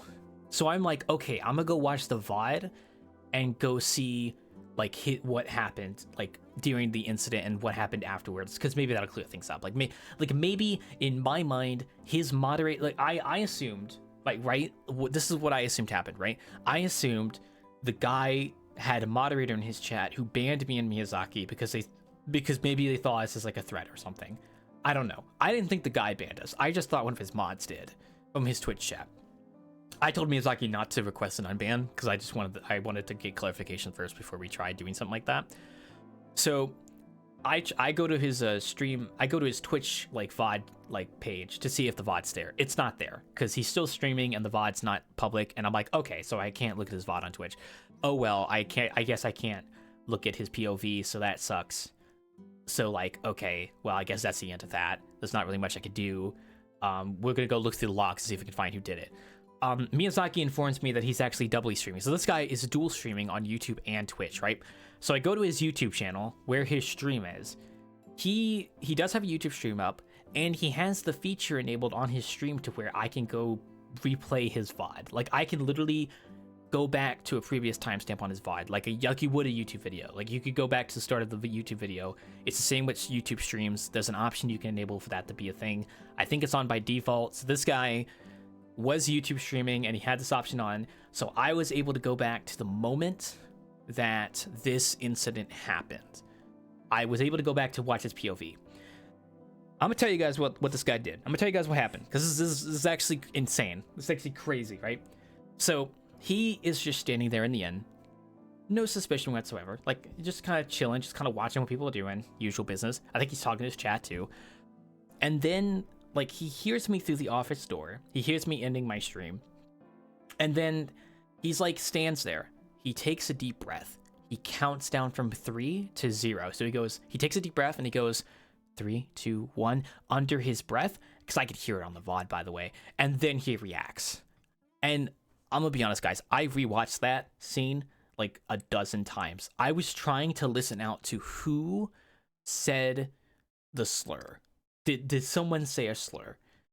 And I was listening, right? And the thing is, everything the stream can hear, he can hear. Everything he hears, the stream can hear, right? In his VOD. That's how that works. I'm a streamer. I know how this stuff works. And I did not hear anything. I did not hear an audio effect. I did not hear anyone say anything. This guy just reacted out of the blue at nothing. Nothing. Like nothing. Like he just counted down under his breath and he reacted to nothing. And then he left. And then I kept watching the VOD because I wanted to see what was going on. This didn't make any sense to me. And after he left the instance, he went to his home world. He started ranting about the instance, like not being safe and not being able to take a risk because someone said the N-word. And I will admit, he said I was nice, but then he insulted Miyazaki because I think I don't know. He was like blaming Miyazaki for like something. It was something stupid, something that doesn't make any fucking sense. Like I think at one point he even blamed Miyazaki for saying it. I'm like, and I'm just like, Miyazaki's mute. Miyazaki doesn't talk. So I'm like very confused. I'm very, very confused. I'm not sure what's going on here. I'm not sure why this is happening. I'm not sure why this guy would react this way. And I'm not exactly happy that this guy is leaving an impression on his viewers that my innkeeping is an unsafe place like the Black Cat. He compares it to the Black Cat. The Black Cat Publix of all things. Compare my innkeeping. I'm a little mad. Sorry, I'm getting a little frustrated here. I'm pissed, right? I'm like mad at this point. I'm like, this guy is comparing my innkeeping sessions to the public Black Cat. My man, I moderate my instances. I guarantee you, if I wasn't in that office ending my stream, I would have ran over there and be like, who said it? Tell me who said it so I can ban them. and this never would have happened. But unfortunately, he had to do this right as I went into my office, like almost like he was trying to avoid me, which is phenomenal. Makes me wonder if he did it. Yeah, ugh. Anyway, that's not the end of the story, by the way. It gets crazier. It gets much crazier. So, I actually want to see if I can pull up the comment I sent this guy. One sec. Give me a moment here. I'm not going to name who this is, by the way. Once again, I'm not naming who it is, and if you do find out who it is, please leave them alone. Don't go over them trying to message them. Like, come on, they don't do that. I'm going to find who this guy... I'm going to find the comment I sent this guy, and I'll give you more of the story in a second here once I find it. Okay. Okay, good. He still has chat replay on. This is perfect.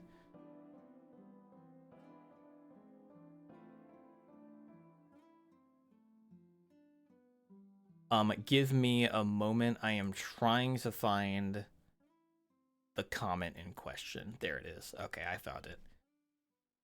All right, I'm gonna screenshot this and put it on the stream for everybody to see, because I just want you guys to like, I want you guys to be in the same like mindset as me when I sent this. Can I copy paste an image? No, I can't. Okay. Give me a moment. I'm gonna give me a moment here. I'm gonna really show you guys what I told this guy, right? Okay, so here's what happened, right? I'm watching his YouTube VOD. I'm watching his like reaction afterwards, and I'm like, interesting. Okay, that doesn't make any sense. So I want to reach out to this guy, and I want to like clarify. Like I want to get. Well, that's my desktop. I want to get clarification of what happened, because I'm very confused at this point. I'm a little mad, but I'm still giving the guy the benefit of the doubt, right? I'm like, okay, there's probably something to this, and I just don't know what it is. So, okay, here, all right, this is what I sent the guy, okay? So his YouTube chat was available, and I wasn't banned on his YouTube chat. I was banned on his Twitch chat. Now, you can read this if you want to. I'll read it out loud in a moment here, but I will admit I probably should have just left it alone. I should have just accepted of like what the hell happened, like okay, and then I should have not said anything, and I should have just ignored the guy. But I couldn't help myself. I couldn't help myself. I was like, this guy is comparing my instance to like Black Cat Publix and saying it's not a safe place. Like I wanted to disprove that, and I wanted to find who did this, because I was like, I don't tolerate this kind of stuff at my innkeeping. Like I don't tolerate sorry, I dropped something. I don't tolerate this kind of behavior, like you know, people saying the N-word and stuff. So I wanted to find out who did it, right? So I reached out to the guy, and I'll read the message. I said, "Hi, it's Wildclaw, the owner of the Wanderer here. I was notified something potentially TOS violating has happened on my group public, but after reviewing my footage and your VOD, I couldn't spot it.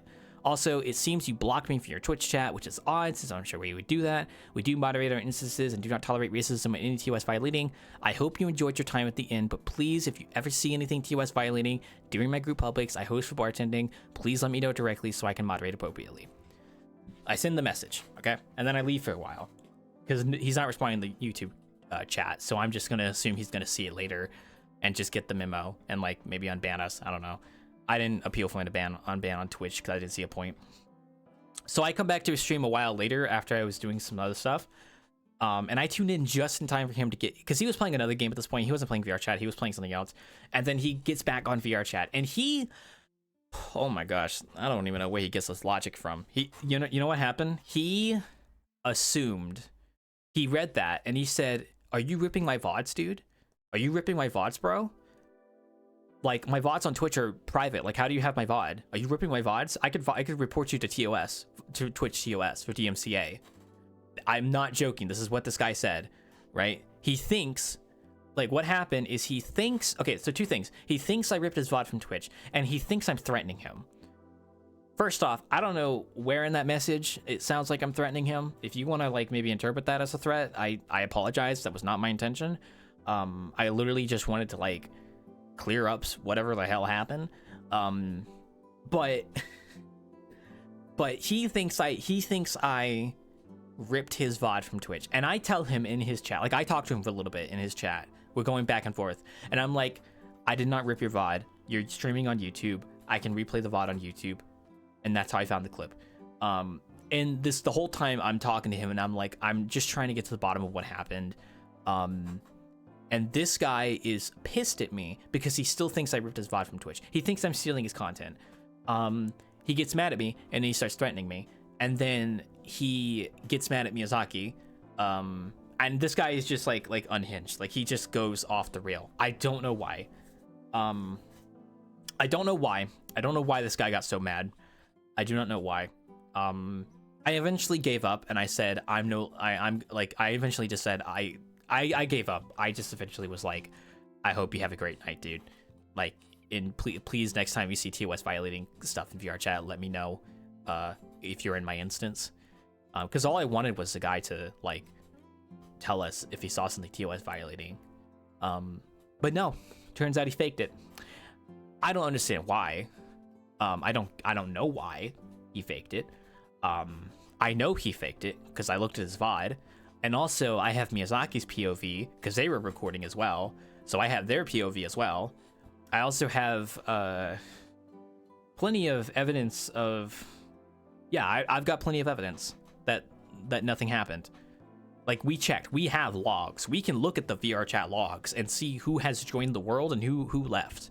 We can see who exactly has joined and who left. Like, that is something we can do. Anyone can do it. You can look at your logs. It's not that hard.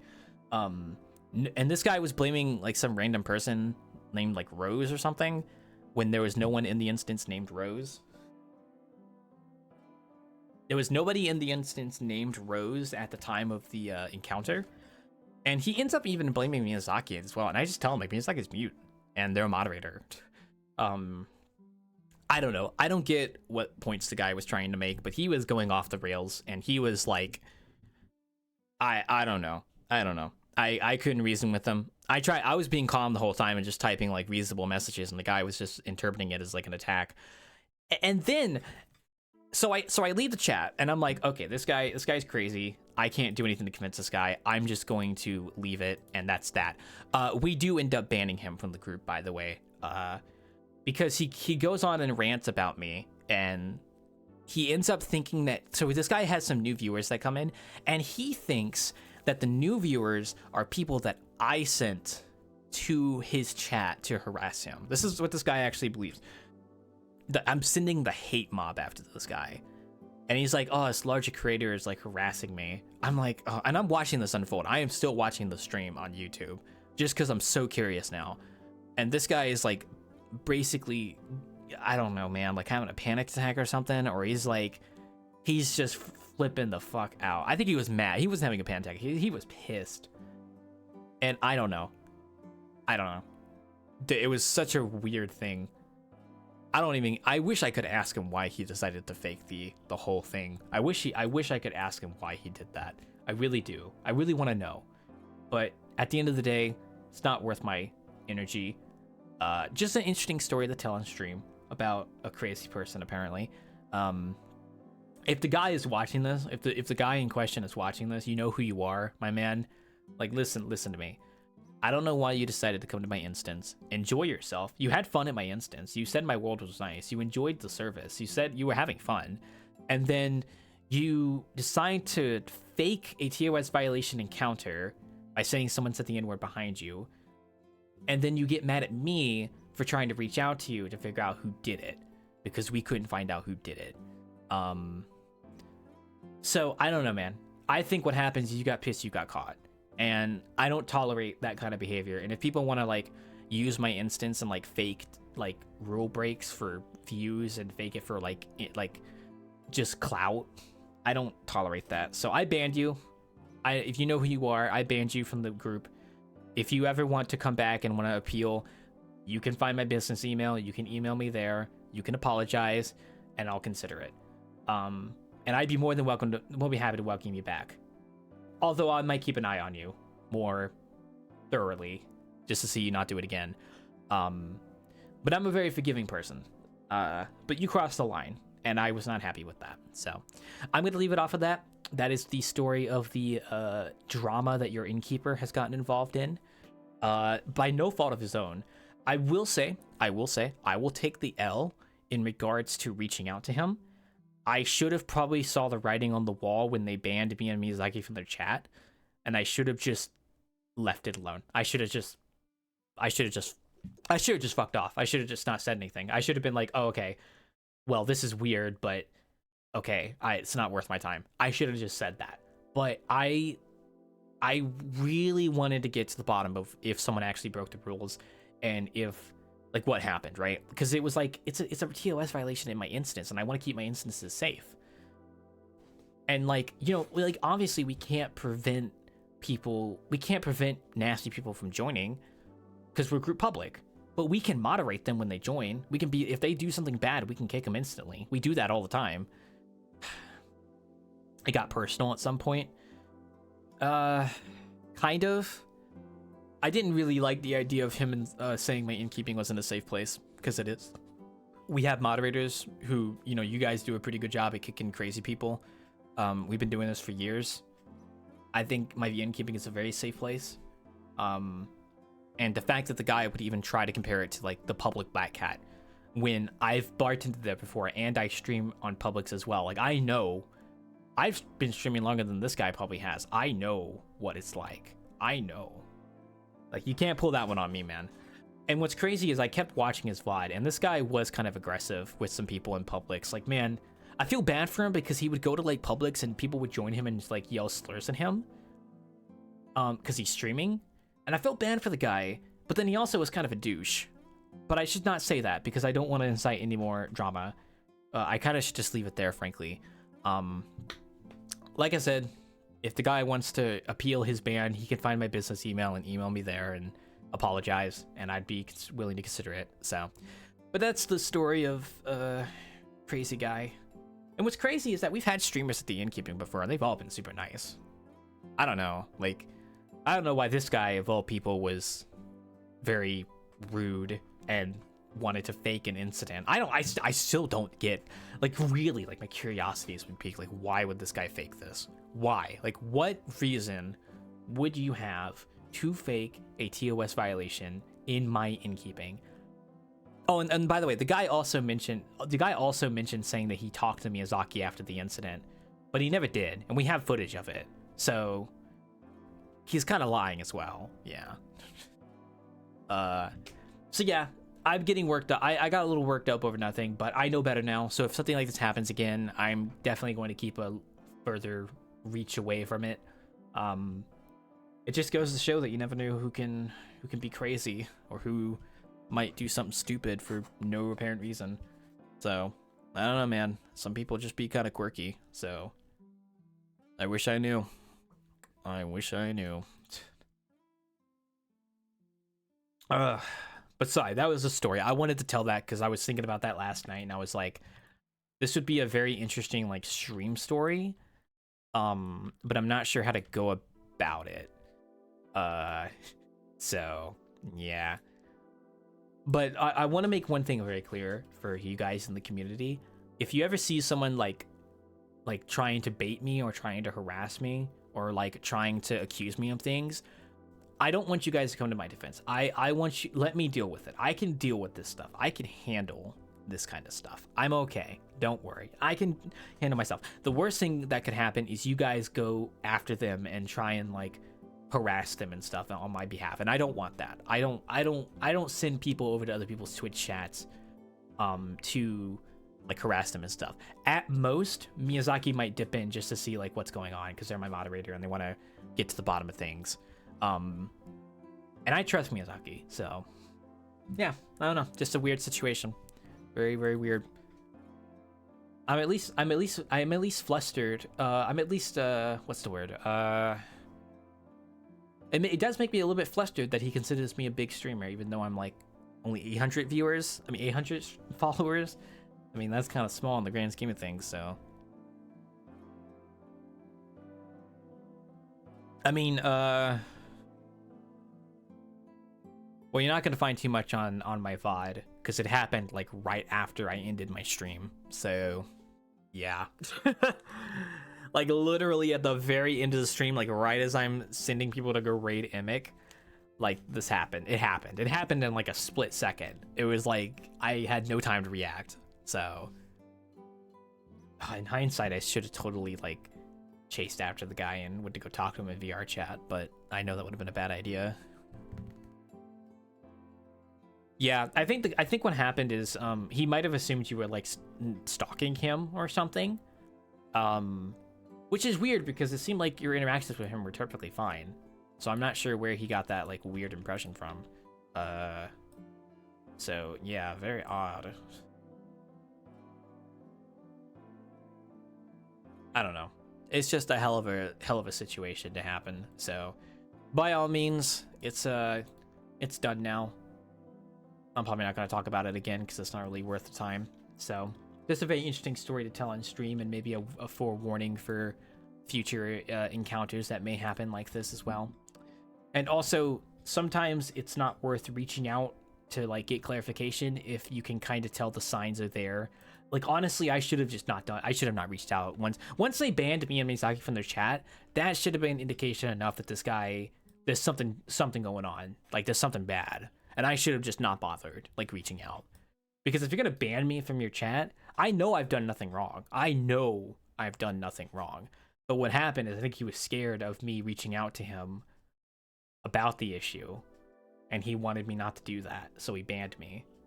Which is weird, but okay. Like, I don't have the guy banned on my Twitch. So, I mean, he can come back to my Twitch chat right now and talk if he wants to. I'd be happy to talk to him. But... yeah, I haven't banned from the group because I'm not interested in him coming back to our sessions because, frankly, he has kind of shown that he's cuckoo crazy. So we're in around the building. He was outside good part of the time singing camp saying, yeah, I watched his VOD. He was mainly just sitting around some places and talking to his chat, which is fine. That's whatever. That's okay. That's all right. That was totally fine. Like, he was just chatting with his chat and stuff. That's like whatever. I understand. I'm a streamer too, so, you know, I chat with chat as well. Yeah. Drama, am I right, guys? God damn. There's a reason I try and avoid this kind of stuff. Ugh. I did feel really bad for him though, in the sense that like he was going to public instances afterwards and just like I don't know, man. He was going to public instances and I don't even know how to explain it. What the fuck am I doing? He was going to public instances and just like, because he was the kind of streamer that was like, I'm just gonna get on VR chat and like hop around randomly and do random things. And like, fair enough. If you want to do that, that's fine. You know, a lot of people do that, so fair enough. But I felt bad for him because he would go to like a public instance and then he would run into people who would just like yell slurs at him because he's streaming. I was like, I feel bad for you, man. Like, you gotta keep an eye out for that kind of stuff. Like, and he even talks about it like that. And I'm like, but I still don't understand why he faked it. I still do not understand why he decided it was a good idea to fake it at my innkeeping. I'm never gonna know, and it's gonna be interesting to like hypothesize about that because it's a hell of a situation that happened. So a large part of the time he was left alone even with us wanting. Yeah. I'm still just like thinking about the fact that he said my instance was unsafe. I'm like, man, like you didn't even try to engage with me at all to like, you know, find the culprit. Because I would have like looked. We did look around. We were trying to find who did it. Man, if this guy's listening, you were safer at my innkeeping session than you were at the fucking Femboy Hooter map you went to afterwards that had like 3 people yell slurs at you. Like that's where that shit happens. It doesn't happen at my innkeeping, and I don't understand why he. I don't know, man. You know what? It's not worth getting flustered over because I think that's what he wants. So I'm just gonna ignore it. Oh man, people be crazy sometimes. People be loco. God damn. Viva va loco. Well, we can talk about something more cheery. I'm done talking about the drama. I just wanted to put that on now out there because it was just an interesting topic, and it's kind of like weird in retrospect to watch it unfold. I was like, what? But yeah. I try to have everyone's best interest in mind. I try to have the safety of everyone in mind. I really don't like TOS violations and such, so I try to root them out when I can, so yeah. I mean, hell, we had like a new person join from the Twitch chat yesterday that actually turned out to be pretty okay. Like, they didn't do anything. because like I can usually suss out who is going to like, okay, so with new viewers who join, wait, is this thing you're modeling though a handle? I'm trying to model I'm modeling a cash register, but what I'm doing is I'm modeling like the base of like the stand that holds the screen of the cash register, if that makes any sense. I'm going off of this like actual reference I have here. It's very blurry, so it's hard to see what's going on. But it's basically like the handle for the geometry to origin geometry. There we go. It's basically like the handle of the monitor, essentially. So, yeah. It'll make more sense when I finish it. I'm just very distracted right now. Let's get the monitor screen going, actually. So thinking like... monitor screen seems to be about as wide. So the monitor screen in the image I'm looking at is kind of like this. Maybe not as thick though. It's kind of like this. It's got like a little bit of a gap in the front of it and then like that. But I might modify this to be a little bit shorter because I think this is a little bit too wide. I'm using this avatar as a reference because it's a good size reference, so yeah. Maybe something like this instead. And then have like the handle right here. And then have this kind of come up a little bit more. And then that's like the pull out for the register. Really basic stuff. Even spent a few minutes with the newest person there, and we didn't know to catch a fuel for them before catching with wild stuff. Yeah, exactly. Well, I know you do that kind of stuff because we want to just make sure everything's fine. So, yeah, I get you. Like I said, we do take moderation very seriously in our instances, and if somebody did break TOS and like if somebody did say the N-word behind you and like it happened to you, like I want you to come up to me, you know? What the heck? I just got a friend request from someone on Discord. Who is this? Who is friend requesting me on Discord at this time? Oh my god, guys, I think I'm a beginner. I'm gonna be honest, I don't accept random friend requests, so I'm just going to decline that. I don't know why this person would friend request me. I don't know who they are. So, interesting. Don't accept random friend requests, folks. Not worth it. Ugh. Actually, did they join my Discord? No. Sorry, I just got like my phone notified me I got a new friend request on Discord, which I don't usually get friend requests. So it's very interesting that, yeah, okay, never mind. Weird. Yeah, so this is like the the basic TLDR is like this is the cash register, and then this is the monitor, and then we might add some extra little doohickeys here, maybe a little bit more definition. Nothing too crazy though.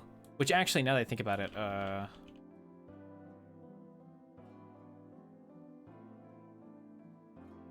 is it Shift V? Okay. 83 friend requests in VRC and about 100 plus in Discord. Is that like in recent days or just like overall? I mean, I get friend requests sometimes when I'm doing innkeeping, but that's from people who are like new, you know, like the new people.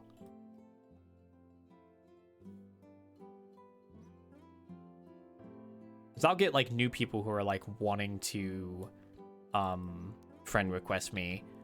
And I did this last night, actually. I did actually tell someone, I was like, I appreciate you wanting to friend request me, but I have to decline. I have a policy against accepting random friend requests from people I've never met before. It's just a safety precaution. I do, so yeah. Also, by the way, overall, oh no, I always go through every single one I get, and the thing is, I don't get that many, if at all. Like, I never get swamped with it. You'd be surprised. I don't think I'm in as many Discords as some of you guys are in, so I don't get like swamped with, you know, replies and such. So I think the most recent scam DM that I got was someone impersonating a big YouTuber trying to get me to like go part of this like creator plan for YouTube.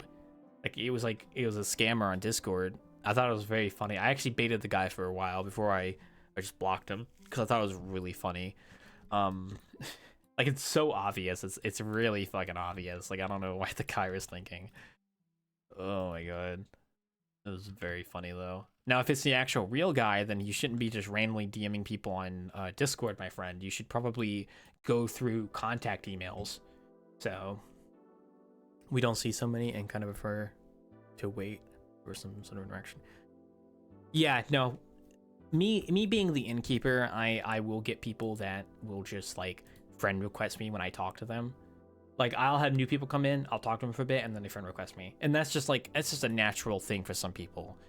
However, I always decline. And I always tell them, like, if they're like in front of me, I try to tell them, like sometimes people will friend request me while we're in the middle of a conversation and I don't see the friend request till later because I don't have my UI on. So I don't see the notification pop up. Like I have UI off like 99% of the time I'm playing VR chat. Like I do not have name tags on. I never have name tags on. I'm so immersed in the game I do not have name tags on. I like not having name tags on. It's fun. It's a nice feature. I like being immersed in the game, not seeing the extra UI stuff. So also it is 8 p.m. and my monitor just went orange. Oh. Gotta get used to that color. They often never come back. Yeah, that's why I imposed a policy on my side, because too many times I would get friend requested and I would accept it in the past and then the person would never come back. They would never come back. I would just never see them again. And I've like had to clear my friends list a few times because of that, because I'm like, I'm not gonna just have you on my friends list. There's only a few people that I make an exception for as like people that I will keep on my friends list no matter what. And those are people that are like special and stuff, you know, like not anything like super duper crazy or anything, but you know, just like, I don't know, man, like, yeah, you gotta put in the effort, you know what I mean?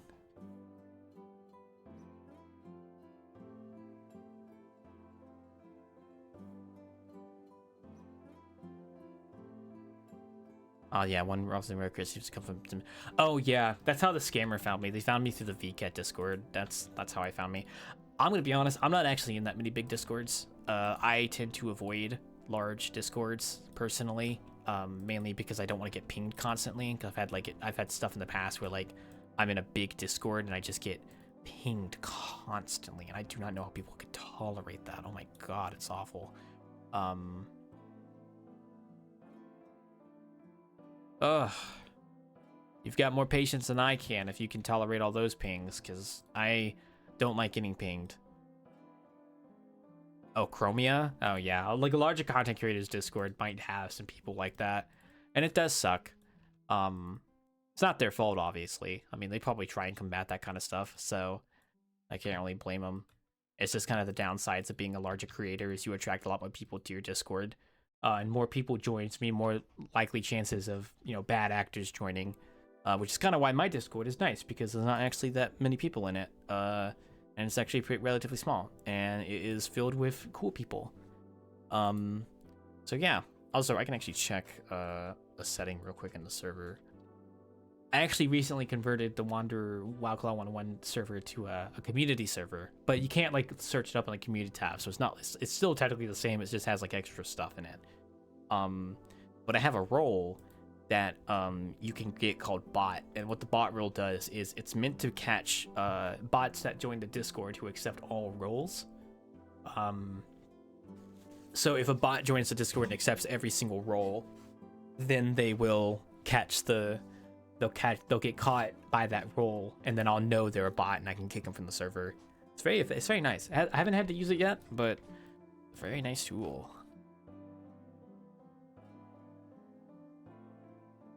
And maybe I should invite Chromia to the innkeeping. I think they'd have fun there. I have been wanting to invite more content creators to the innkeeping and such, because I do feel like it'd be fun to have like a content creator there who works there for a night. But the problem is it's a public instance, so you know that has its own trouble, and if they're streaming, they could become a huge target as well. To be fair, we could probably cut down on those misses, but yeah. You're on permanent streamer mode? Ah, I only do streamer mode when I'm on OBS, so.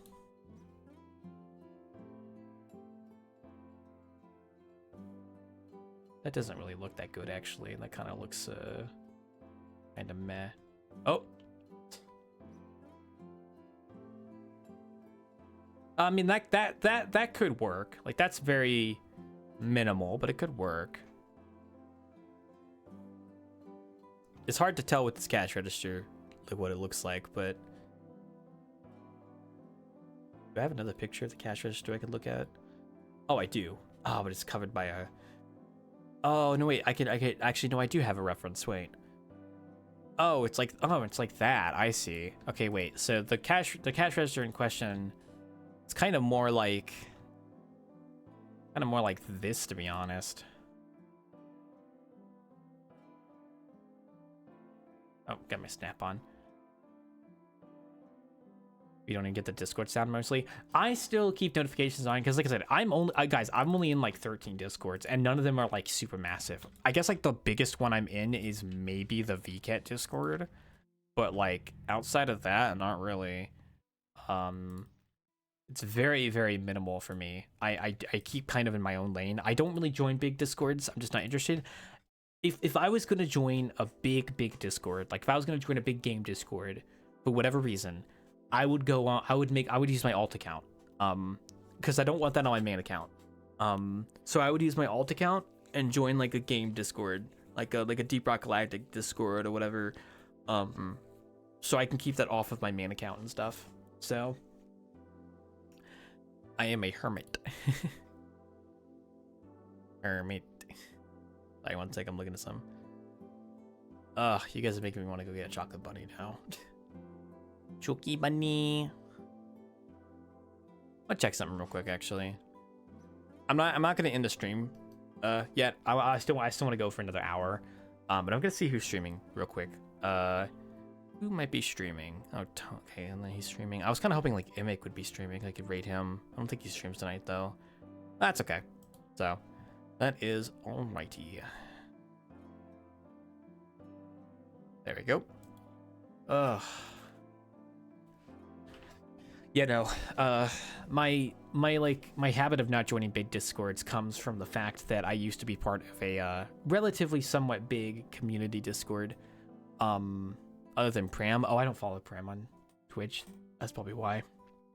I could maybe raid Pram. Maybe. We'll see. But my whole penchant for avoiding big Discord servers comes from the fact I used to be part of a somewhat big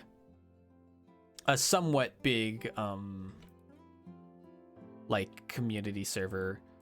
Oh, that just looks awful. Wait. They're doing repo? Oh, okay. Noted. I'll keep that in mind. Sorry, what was I gonna say? But I used to be part of this community in VR chat, like I guess it was somewhat of a roleplay community. This was like early 2018, by the way. I guess you could say they kind of were like a early roleplay sort of group in a way. Actually, yeah, I think even today they would be considered a roleplay group, but like since they were doing it so early, they were just like a group of people that they had like rankings and stuff that you could climb up, and it was like a mob boss scenario kind of thing.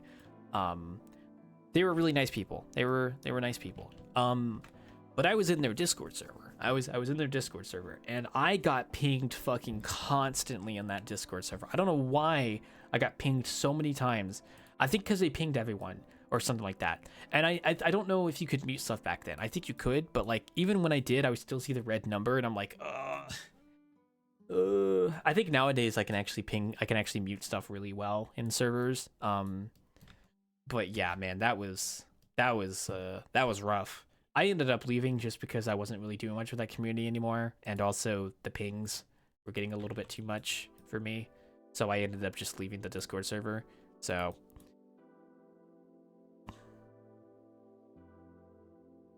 yeah, well, back in early 2018, I mean, VR chat roleplay wasn't really established. I think it wasn't until like later in 2018 that I think that started to kind of like take form in VR chat, especially 2020. I think 2020 was when a lot of stuff like bounced off, but I know I know roleplay was definitely one of those. But like in the early days, it was mainly, I think the main ones I saw were like streamers who would do like roleplay like sessions, like Drekwiz using the Wanderer for Hotel Wawa. I don't know if you guys remember that one.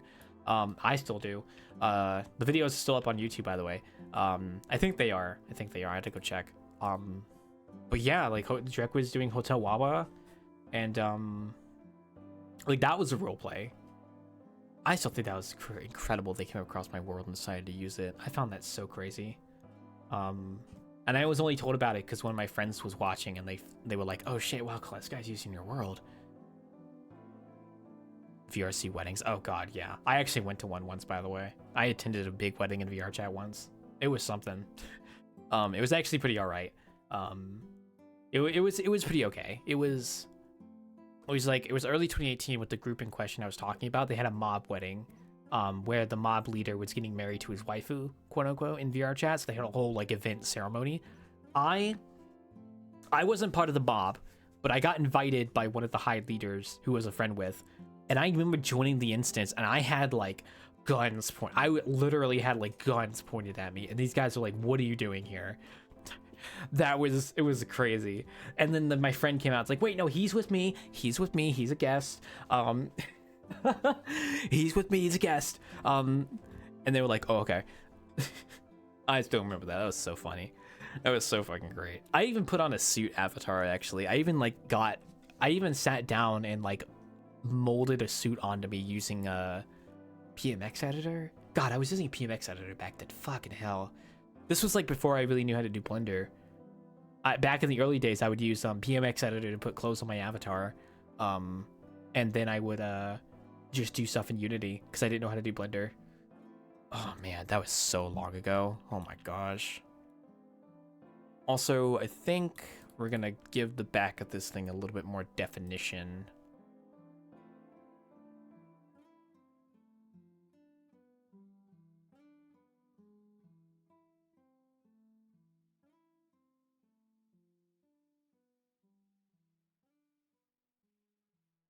I'm giving this thing a little bit more definition in the back because I just want it to look a little bit more realistic.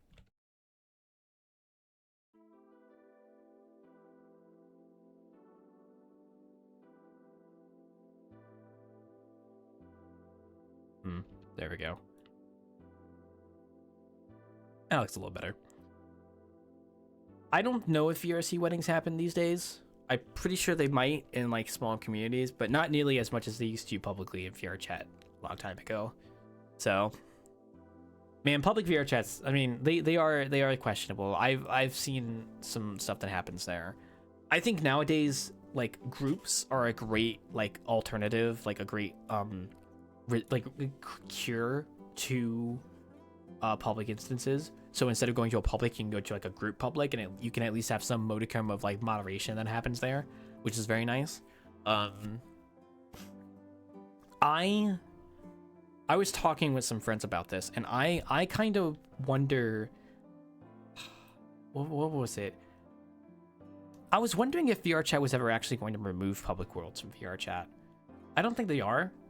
I just think what's going to happen is they're probably going to give more power to world creators to maybe determine what kind of instances that can be made in their group. Because I know a friend of mine was telling me about a case where one of their other friends had like a Sonic world that had these crazy people using it, and they banned him from joining their group instances of his own world. And it's like, I wonder, like, perhaps one day world creators could actually like limit what kind of groups can make instances of their world, which is interesting. Or you could just make it to where you can't make a public instance of the world. You have to make a group public, which would be interesting as well. I don't know how that would work. Just interesting ideas. Not heard of since. Perhaps general groups might still do weddings. People probably still do weddings in VR chat. I would not be surprised. Maybe not to the same like degree as they used to, because I feel like a long time ago it was very spontaneous. Like you would just run across a group of people in Publix and you would just hang out with them and just have a fun time. It doesn't really feel like that happens much anymore. I mean, maybe it does and I just don't see it. But I feel like the water is a lot more tainted now than it was back then. I'm not sure. I could be wrong.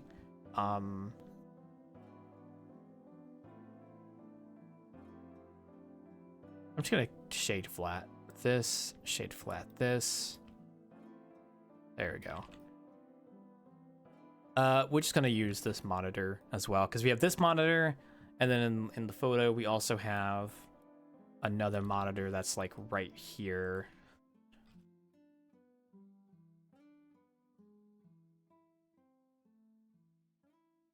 Close enough. I don't know. You know, it kind of sucks that it's so much more dangerous these days to actually stream in Publix.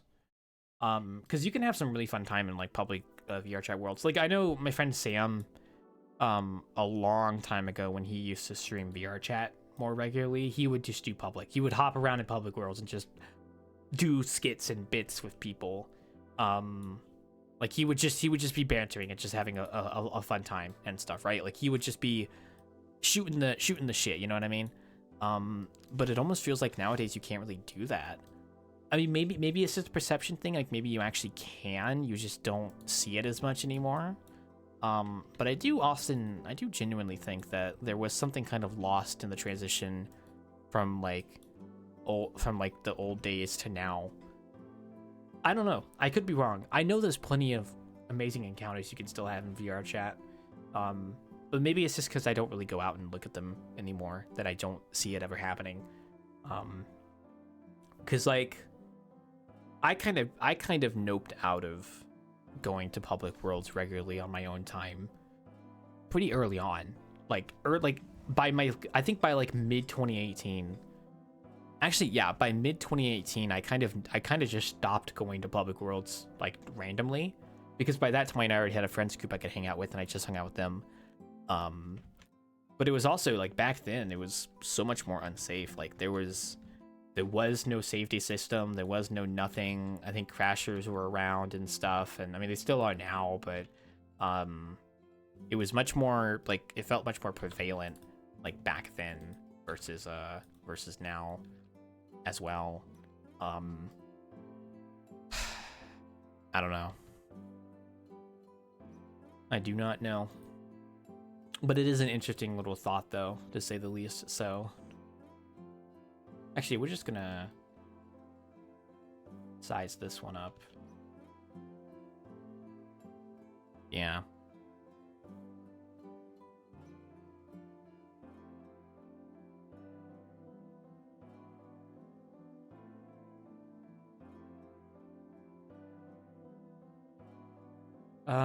I need to rotate scale.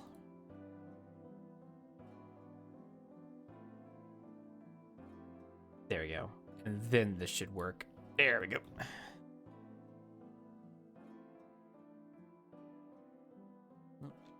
Numpad ain't working. There we go. I don't know.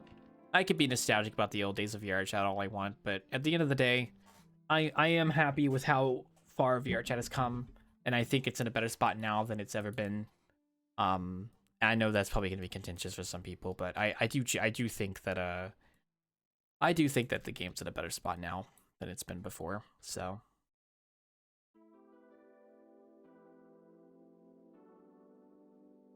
yeah, it's definitely, VR chat has definitely upgraded way more than it was before. Like I do think the game has gotten significantly better over time.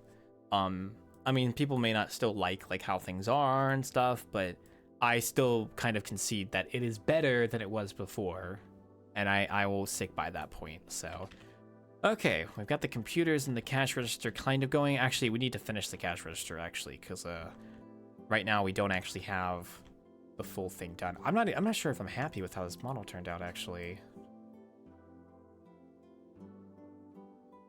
Like, I'll be honest with you, I'm not sure if like the back of this I'm very happy with. It's very minimal, but I guess it works. It's okay.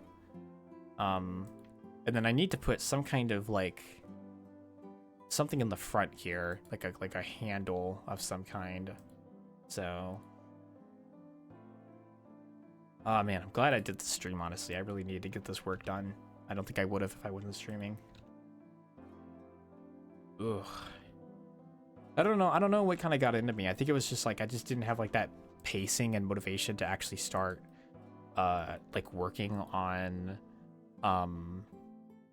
something. I'm kind of glad I sat down and got this going at least, so.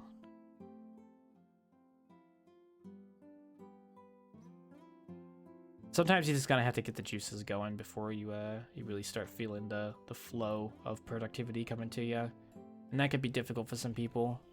I don't really blame them if they can't ever get to that point. I'm also thinking about what game we're gonna play on Monday. I'm thinking maybe Prehistoric Kingdom. We might do a fun Prehistoric Kingdom stream. Maybe, I'm not sure. I'm not sure what game I want to start on stream. I'm not too sure. Prehistoric Kingdom would be like a good one-off game to do. It has been thinking about that, but at the same time, I could look at Epic Games Store free list and see if I have something I can play. I do have plenty of like playthrough games, that I could play through. Like I have several games on my playthrough list I still need to play through. Like oh my gosh. Shadow of Mordor, like all of some Metal Gear games. Dark Messiah Might of Magic single player. That'd be interesting to stream, maybe. Oh yeah, Destroy All Humans. That might be a fun one, maybe. That'd be a fun one to go revisit and stuff, honestly. So maybe. I don't know. We will see. I did play the original Destroy All Humans, and I did remember enjoying it. So like if update forces down like catch reload and they won't feel why then something important was changed. Oh yeah, definitely. I mean, they're always trying to like prevent security exploits and stuff, because there's always people that are trying to like find the next like exploit that they can use against people, and they do end up like finding those and like usually getting them resolved and stuff. So I give them props for doing that. Also, I don't know how the frick I'm gonna look this up real quick. I don't know what I'm doing. I don't know what a cash register looks like. Oh my god.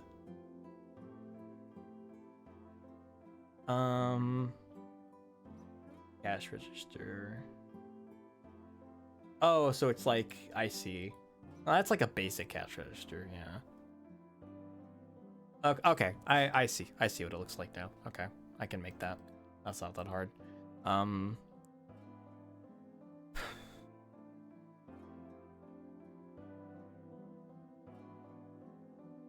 man, yeah, we will probably stream Monday though. I do wanna play something on Monday, so if I can try and wake up early. I am trying to get back into the habit of waking up early. Like I said, I do tend to get the most amount of work done when I'm early bird. So yeah.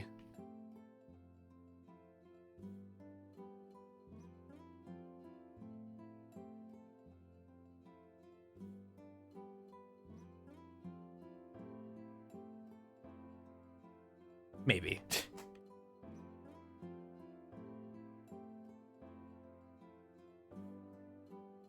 I don't know how to fuck to do handles.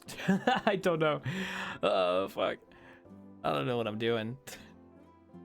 A lot of these models are a bit more detailed than I'm actually making them right now. Like some of these are really basic, but it's like, I mean, basic is fine. Not that bad. Like I could actually give these like edges a little bit of round to them, honestly. That's fine.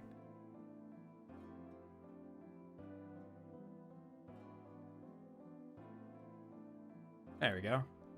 Just a wee bit of edge. Makes it look a little better. Ugh. God, we did. What did we get done today? We just did like the chair, and a little bit of the table, and then we really were just working on the cash register, huh? Because I got busy talking about the whole incident. I kind of want to sit down and do the street sheets now, because I can already picture in my mind like, okay, this like the road stripe, the road like asphalt, and the crosswalk can all be one texture that's just like a normal mat, like a trim sheet. Like that's totally possible. And I totally want to do that now. But I will do that later.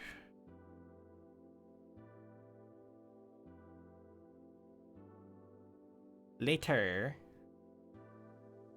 Yeah, no, these are okay. These are okay for the most part. It looks very empty because I don't have more on the table, but I think I'll probably add like more stuff to that table eventually. Like the photo I'm using has like some extra signage, like a little dessert sign, and it's like pizza boxes stacked in the back, and a clock, and a little table, and newspaper reel kind of just sitting like right here, and there's like a little pizza statue right here as well. So there's more I could model for this. We're getting all the stuff that's. Oh, maybe we could do the dresser actually. You think we can speedrun a dresser model actually? It'd be good to get that kind of going at least. That could be a roadblock there. Vending machine I can import from the Wanderer, so it's not that big of a deal. So also I'm gonna take a sip of my drink.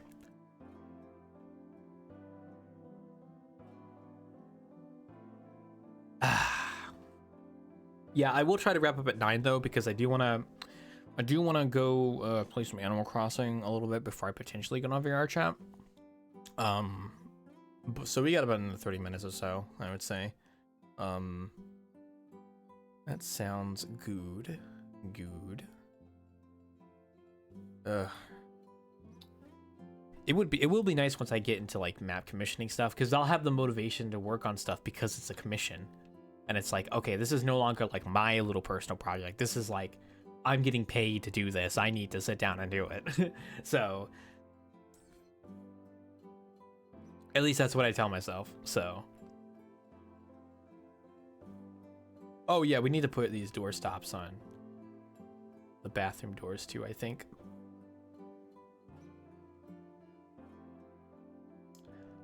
Yeah, I think the biggest roadblock right now for this map is getting the street textured, sidewalk textured, and then getting the building templates made.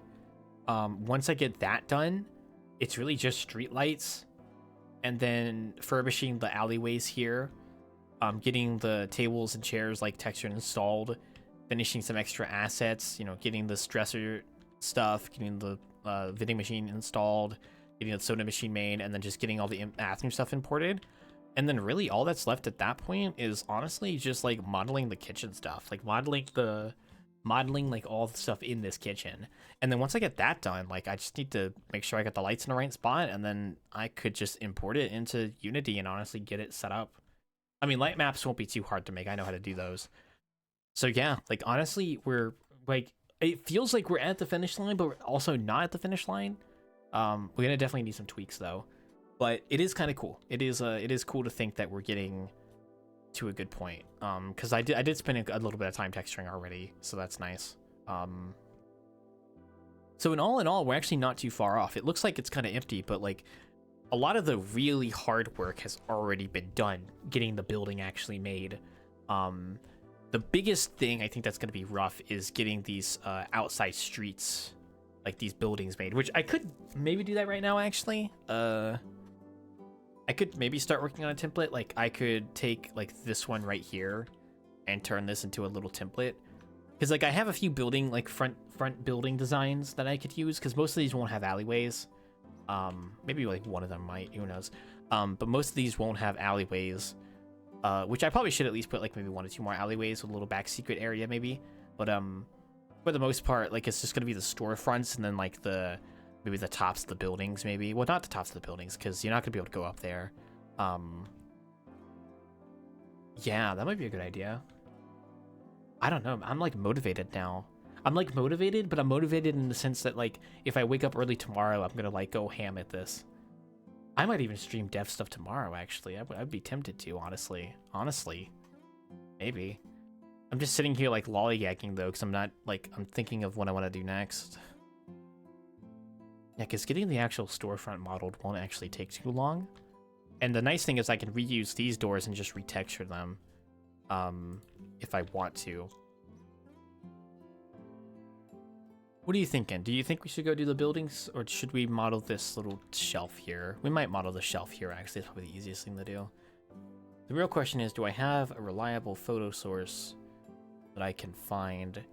Oh, I know. Oh, okay. Sorry, I just realized something. We actually could model something very interesting here. I did not realize that this was part of this, actually. Wait, I'm gonna try this. Cursor to selection. I don't want cash register. This will be part of the interior. We'll just call this. Let me see if I can pull this off real quick. 50. Hello. Thank you so much for contributing. Thank you. Thank you. You know, I'm surprised none of you guys ever redeemed the first option. Like, that's there so that... I think it's because I don't have a sound effect that plays on stream when the first option is picked. I should probably add something for that. Actually, can I add something right now? Like, before somebody redeems it? I wonder if I can actually add something to that effect real quick. I know Sam has confetti, but I think that might be a little bit out of my pay grade. Where is the... Oh, never mind. Well, I was gonna edit it and see if I could change it, but you've already redeemed it, so a little bit too late now. But I can at least look at this real quick. I think the stream's a little bit delayed, so you guys don't catch exactly what I was saying. Oh, I guess no, it does do a sound effect. Okay, never mind. It does do a sound. Can I add confetti to it, though? That's a great question.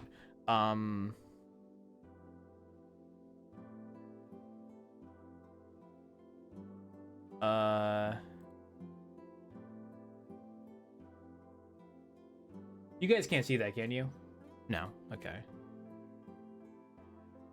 What if I send a test alert? Here we go. No, it doesn't. I don't know why it doesn't play the confetti. That's so weird. I literally have it set to do that. That's so weird. Why are you not sent? Oh, it's I have to save the changes. That's why. Guys, I realize I have to save it. All right, here, watch. This is what the new one's gonna look like, okay? What? Why isn't it? Oh my gosh. It's supposed to play like fireworks. What the fuck? What the fuck? I don't know why it's not doing that. That's really weird. Is it like an option I have disabled or something? I'm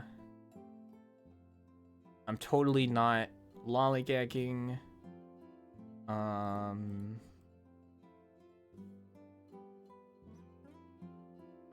No, I don't want redemption messages or anything like that for this. That's fine.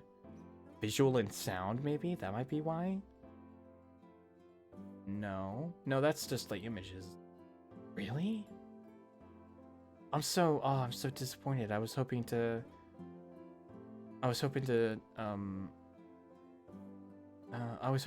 show off what it would look like if I actually added the... I don't know why the fireworks aren't working then. That's so weird. It works in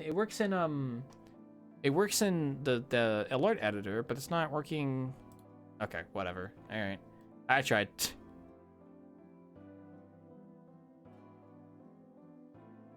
Yeah, the first thing is just there for show, like, oh, I was the first one to stream.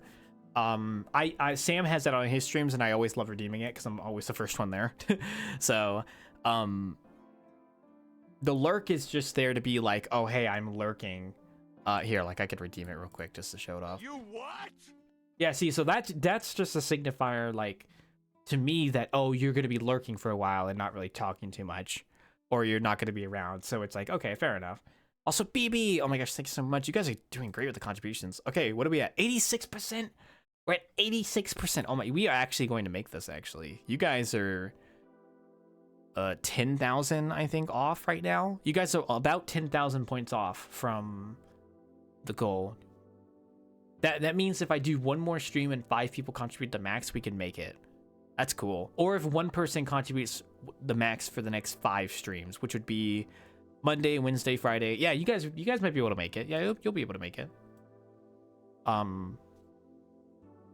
need to get... I think what's going to happen is if we reach the Wanderer Sim stream goal, I'm going to sit down and actually do some prep work for it. And we're not going to do it the next Friday. I'm going to have a date where I announce we're going to have a Sim stream. And I'm going to try and make it like a big thing, like maybe like an advertisement to people. Like, hey, this is a thing I'm doing. If you're interested, you can come watch the stream and control the innkeeper. Yeah.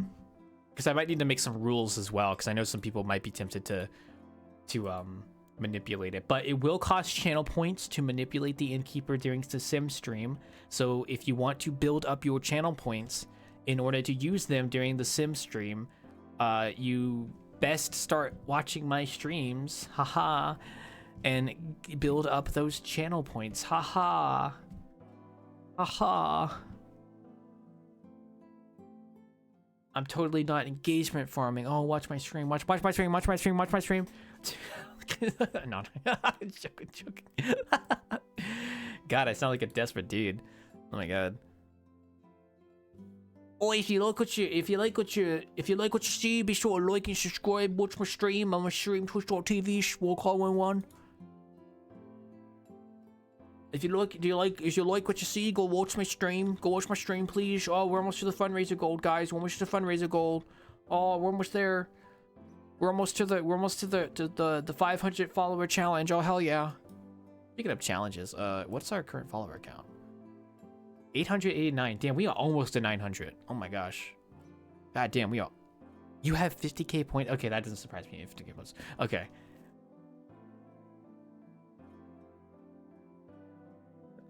I know a lot of you guys have a lot of channel points. That's why I'm trying to do more things with channel points that you guys can potentially redeem them more. Because I could do some things with channel points that might be like fun to do. I was looking into some options. So yeah, Miyazaki's at 1.1 million channel points, guys. I mean, I have the 69 funny number option just to burn your channel points, but that's not really a good idea. I have TTS as well. You guys can talk to me on my voice, by the way. You guys can like use. Remember, the TTS voice is an option. You can speak to me from beyond the grave. It is there. It's 400 channel points though. Maybe I'll reduce it to 250. Maybe, I don't know. Ooh, spooky. I think most people just tend to forget that I do have those options like available for them to use, and I don't really blame them because I don't really make it very public that those options to do that kind of stuff on my stream. So don't feel bad. Also, I just realized this poll needs to go like right here, and then like that. I think the big thing is that I need to stream more regularly outside of VR chat to give you guys like more opportunities to use your channel points and stuff, and also just to kind of build up a bit more. I love VR chat. I like streaming it, doing NHB bartending, but I really need to start getting my legs stretching and doing other games as well. I know I'm not the best streamer, but I try my best. So I do what I do. I do what I can. I'm a very average guy. I'm just a bro. I'm not really anything unique. And most people tend to seek uniqueness. So I can't really say I deliver that department very well at times. I try my best. I just made it awkward. I'm so sorry.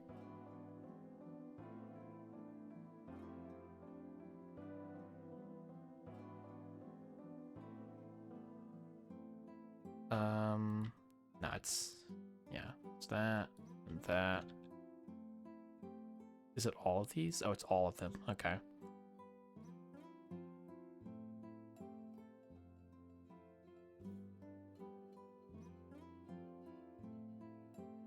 I should probably take like suggestions from you guys of like what kind of games I should play more on stream and such. Also, I just realized is that not mirrored? Oh, it is mirrored. Okay. I don't know why I thought that was something else. I think new games we're gonna play.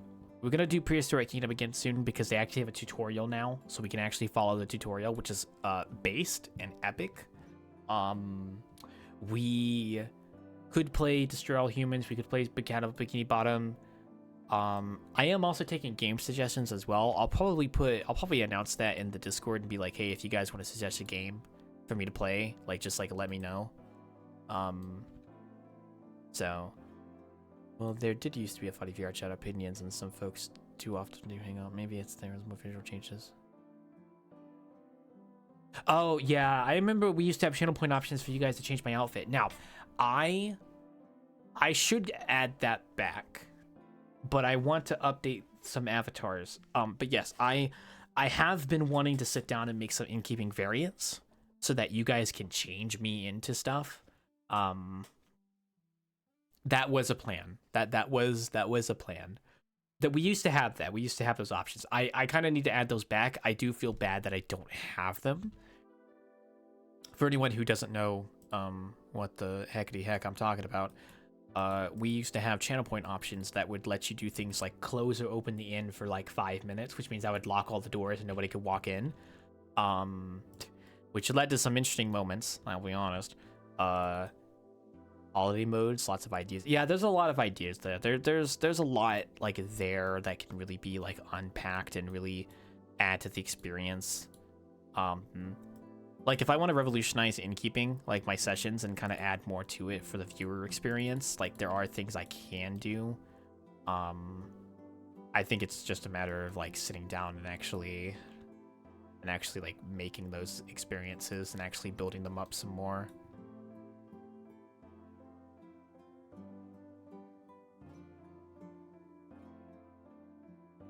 But that is something I still have to work towards. I think what it is I need to sit down in OBS and just like get these I just need to sit down for a while and just get everything ironed out.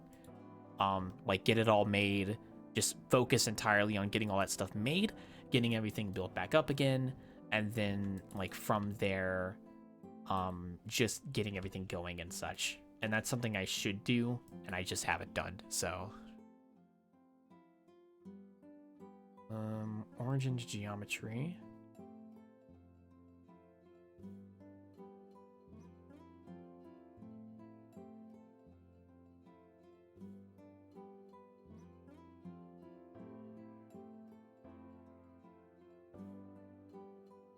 Origin to serve. Sounds like a lot of in my phone avatar because, oh no, these would be different avatars. I'm not gonna have everything on one avatar. I might have an option I might have an option of like, oh, you can take off the innkeeper's like apron or his clothes, like but that might be misunderstood by some people. So maybe we won't do that. Because I'm not one of those titty cam streamers, and I don't really want to be. But I do want to make innkeeping variants like the octopus. Oh my god, I've always wanted to buy that octopus avatar in Booth and put an apron on it. Oh, you have no idea. I've always wanted to do that. I don't know why I haven't yet. I could just go buy the bottle in Booth right now. It's there. I love that avatar so much. Oh my gosh. I really want to go buy it. I really do. I really want to go buy that fucking avatar, man. It's so cool. And I've always wanted to put an elf apron on it. Oh god, you have no idea. Depends if you want an automatic or just whenever a while to request. I don't think I could automate it, because like it would be cool if you guys could redeem a channel point reward and that goes into like OSC and then that actually affects me in game. However, I have no idea how to do that. That is so out of my pay grade. I do not know how any of that stuff works. It would just be a matter of me hearing the alert, because like I'll put a sound effect on the alert, so when it redeems, I hear it, and then I can change from there. So that's probably the idea. So Octodad, yeah. Oh, dude, do you guys know what octopus avatar I'm talking about? I really hope you guys know which one I'm talking about. It's like the like octopus avatar that's actually like full body capable. Oh, it's such a classic. I love that avatar so much. Oh, it's such a good avatar. I think I have it favorited still. Oh, I love it. It's so good. Like seriously, I can't even like describe how fucking great that avatar is. It's so nice. I've always wanted to do a session of just being an octopus, because why not? Yeah, I know deep down, like if I want people to watch my sessions more, I kind of need to like add some more oomph to them, like maybe some more redemption, some more interactions. Like if you're a viewer, you can use your channel points to like maybe either buy drinks for someone, or you can affect the innkeeper, or you could affect the world, maybe like spice things up a little bit. I wish I could plug in, god, it would be so cool if like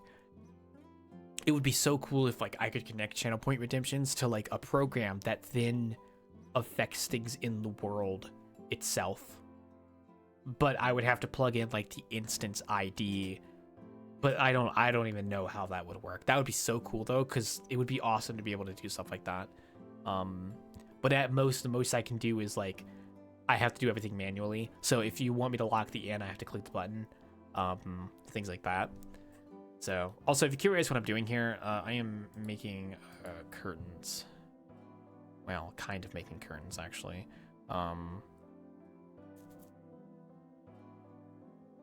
I forgot how to make the cloth physics. It's been a while since I actually touched these.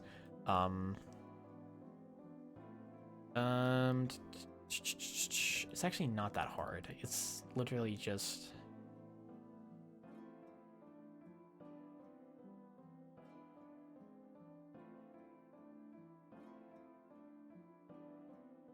No. I think it's just subdivision, right? 1, 2, 3, 4, 5, 6. There we go. If you want a basic tutorial on how cloth physics work, here's how I tend to do them. So this is my pin group. We are going to stretch this out.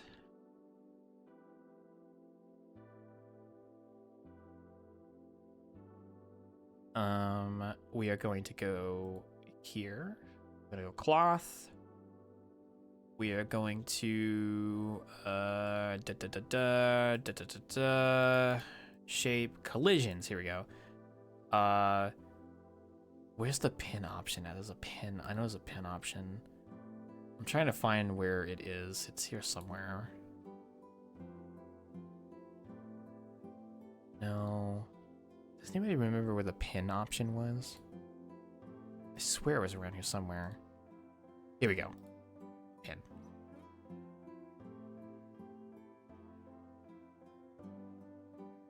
Look at that. Ugh. Nasty. Also, we need to pull this up, actually. I need to be able to actually see the animation track, actually. Where is that at? Timeline. Now, I'm trying to remember how I do furls. I don't remember. I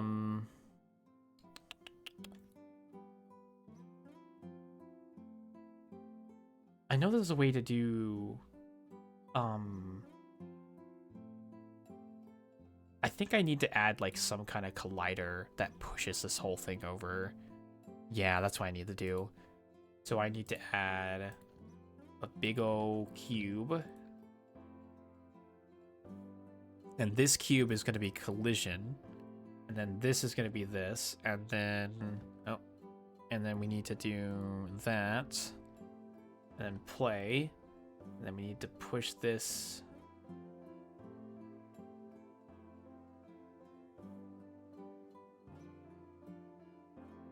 Oh, that just kind of breaks it.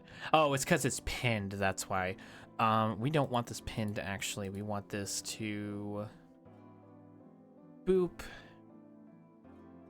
Oh, and then it has gravity. Can we turn gravity off? Turn that to 0.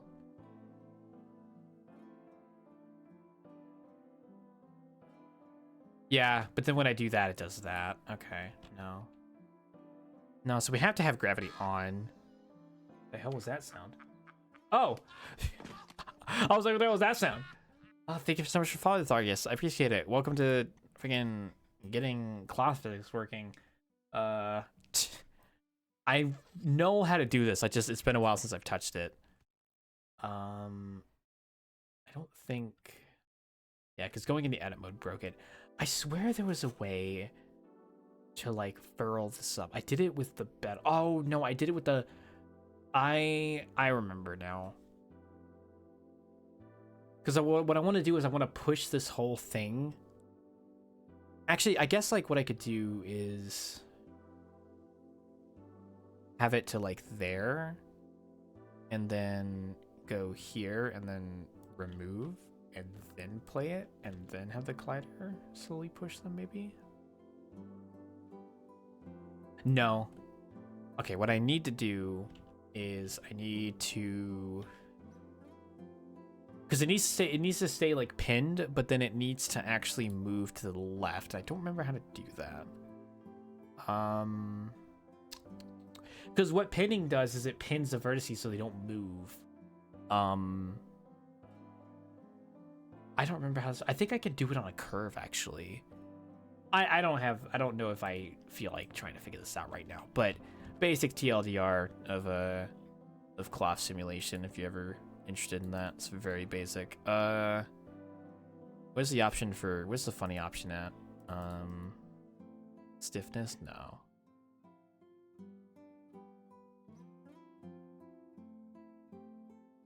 I'm just playing with effects at this point.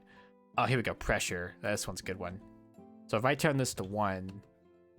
No. Wait, was it 15? Whoa! Whoa!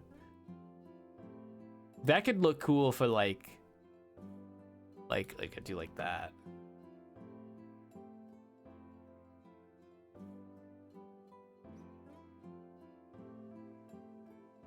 So pressure is actually really good for if you're making blankets, I mean pillows, because it actually will like inflate the mesh, and it's really good for making pillows. I've done it before, so in this case it's not really what I was wanting, so I just wanted to play with it because it's funny. Yeah,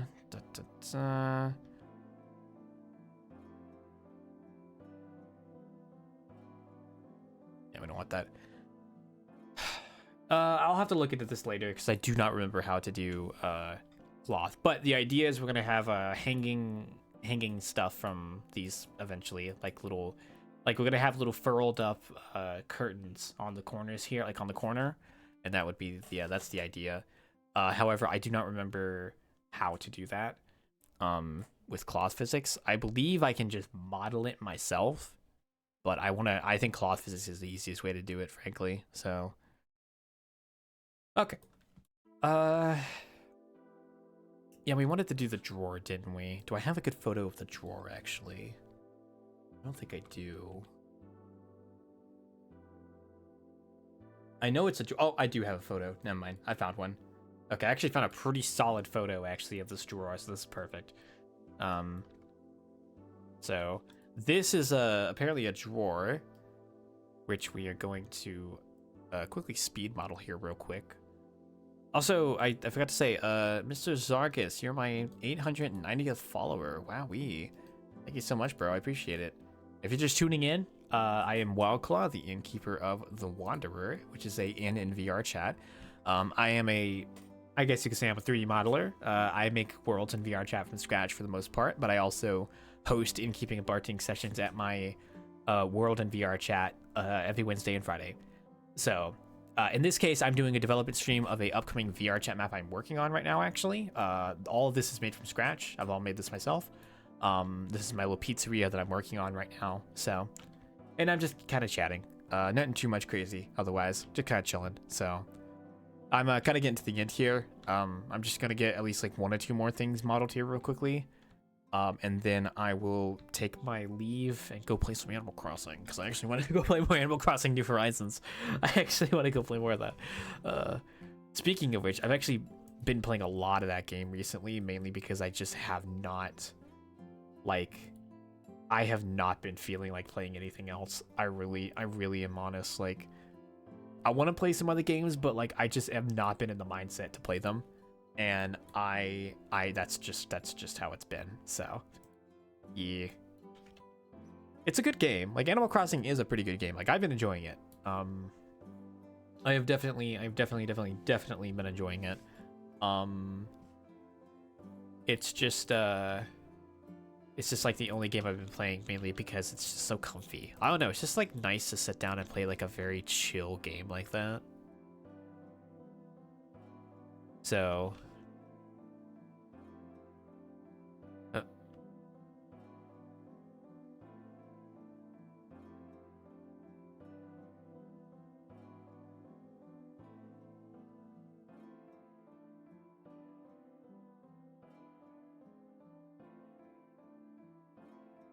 .05, 1.05, SY 1.01, 2. There we go. Oh, I hate that like these points get Off center. I don't like that. But yeah, in terms of like actually doing more stream ideas, there's a lot of options on the table I could choose from. I know my friend Sam, bless his soul, he is very he's got a lot of cool ideas that he likes to do, and I give him props. Like he's got some cool interactive stuff on his streams, and I think it's really cool. I know I was talking to him, or like he was talking to me about wanting to have like an AI like bot he could talk to while on his stream that the chat could also talk to. And he's had that happen a few times on his stream, but it's like it sucks because it's one of those like services you have to pay for, and it's like is it possible to get like a basic like AI chatbot locally on your computer that you can just use for whatever? Like I don't want to have to pay for something. I don't use those kinds of things very much, but it would be funny to have like a little AI companion like on the stream, and that I could just like talk to, and it would tell me stupid things.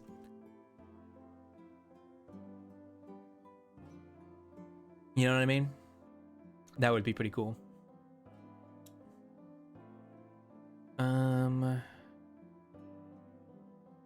Okay, so this is the center part, which is this, which I'm gonna have it come up just a little bit like that.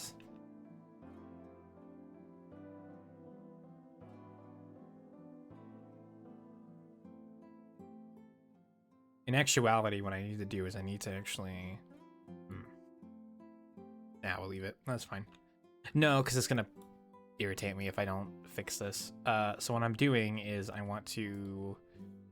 You'll see in a second. Subdivide. I'm going to slap this vertice over here with Shift-E so it stays on the edge, and we use snapping to get it in place.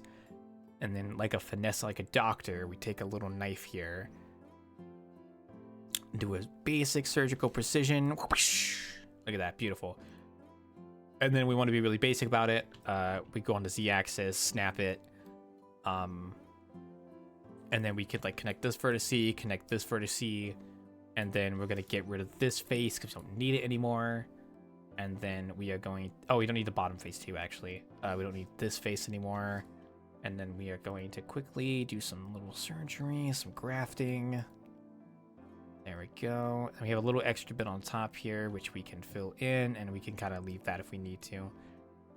And what we're going to do, origin to geometry, is we are going to mirror this because I, frankly, am not about to do this on both sides. So... And the easiest way is I always just use my cursor to recenter where the origin is. And I can set the origin to what I have selected. I can set the cursor to where I have it selected. So origin 3D cursor. And then I can just go here, delete all this side. So now it's, well, see the problem here is I think I had this vertice selected. There you go. Get rid of all that. And then we are simply going to mirror. And make sure it's on the right axis, and voila. Voila. Perfecto. All right, so that's like the basics of the shelf, and then we just have to add the little drawers here, which really I can do that in like 5 seconds. Yeah, let's see if I can speedrun this. Where's the where am I even putting this at? I didn't even make a full folder for this. Wait. We're gonna call this a shelf. Sure. And also, we're gonna make this a prefab. Let's not make this not what it is.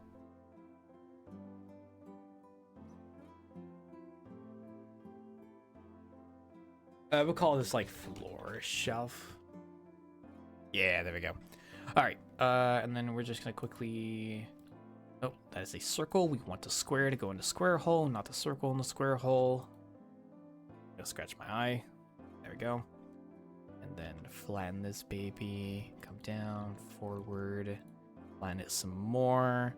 Need something a bit more like this, kind of like that. We're looking at, I think, 4 in total. That's a pretty decent size. I like to use my little human reference here. This is like a normal height here, so I mean, I like to use myself as the reference. Like if I was grabbing this shelf, is it like too big? Is it too small? That actually is a pretty good size. That's actually pretty okay. So we'll take that. That W right there. Oh, Mr. Me, could you please go back? Thank you.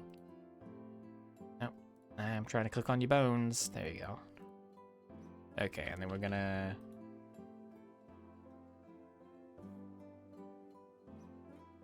mirror this.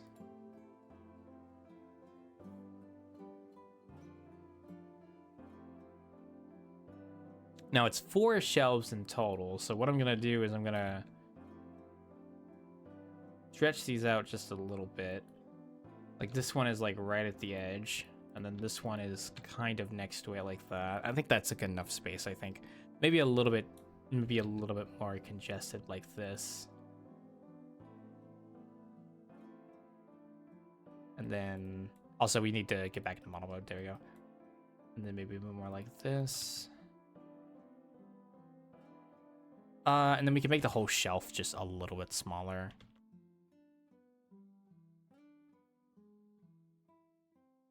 There we go. Perfecto.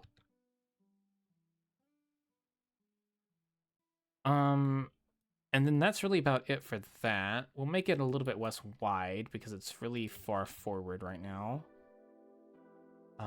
Make this a little less forward. We could add some extra curved edges. In fact, I might even just apply this and then just quickly give it a little bit of a bevel.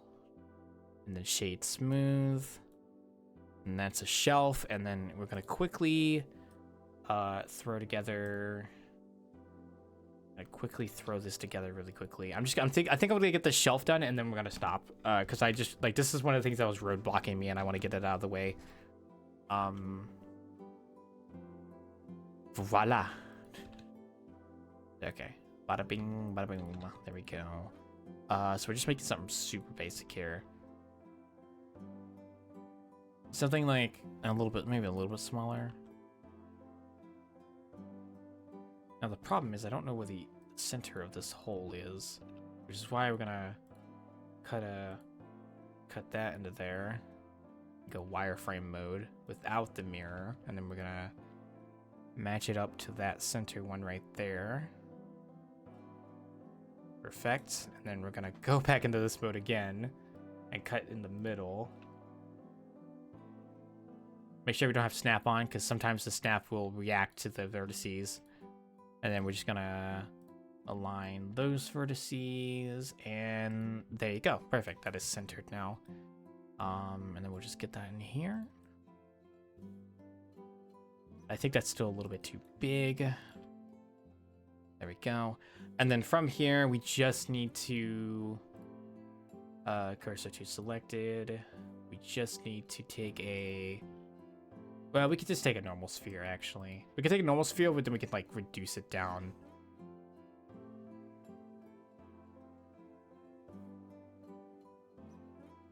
Yeah, like, just something like this.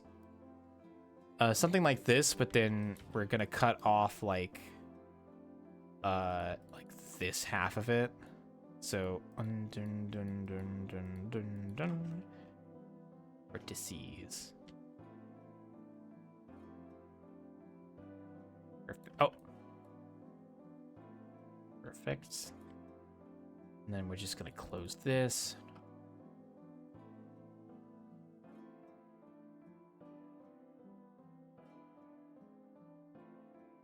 I think that's still like a little bit too...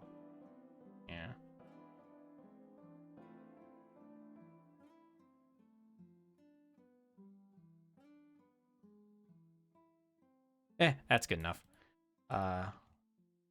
Let's combine these.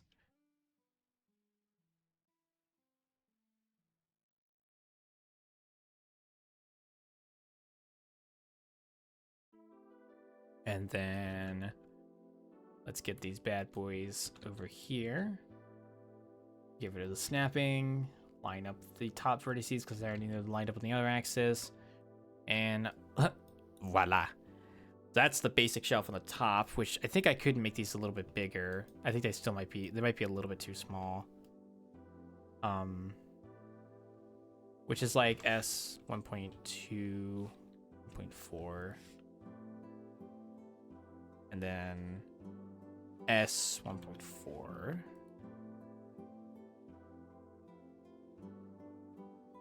Yeah, that should probably do.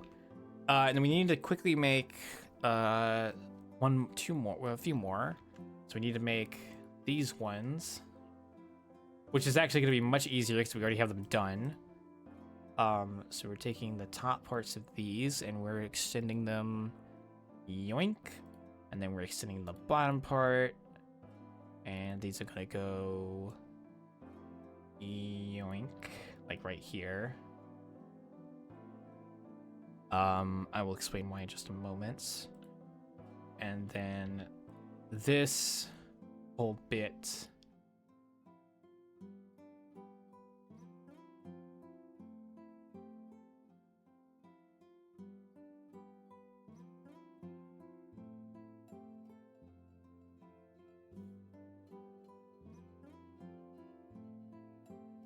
is gonna go like this.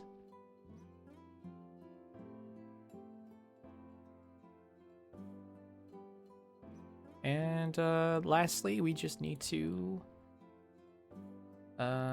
we can put this back together.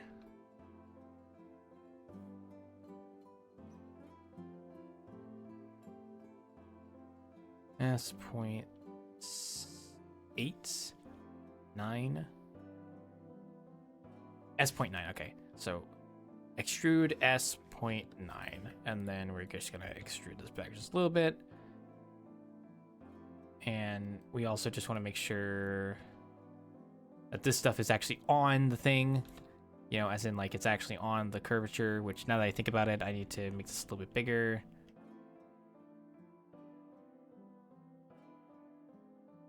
S.9. So wait, S.85. Yeah. S.85. There we go. Sorry, what I'm doing is I'm just getting this all lined up. This is what modeling looks like, folks. It's not exactly the most glamorous thing to watch, but it is necessary for the creation of things. Okay, and then lastly, I can push these back just a little bit, just to give it that extra shading. And then lastly, I need to I need to take this little doohickey, have it come down to here. And then I need to do something weird, which is actually this, but then I need to size it in like that.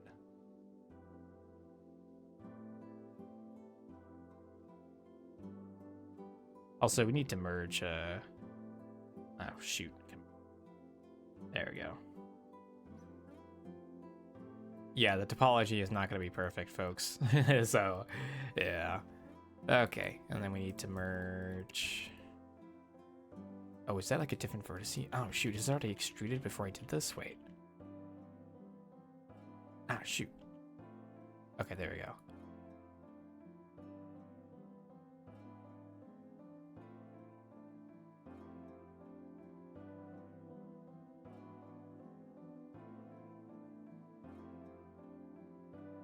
Getting rid of this whole thing.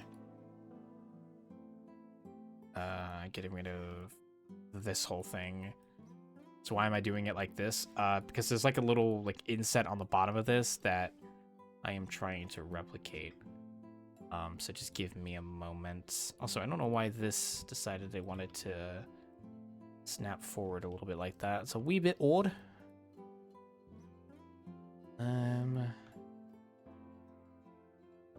Let's fix this real quick. There we go.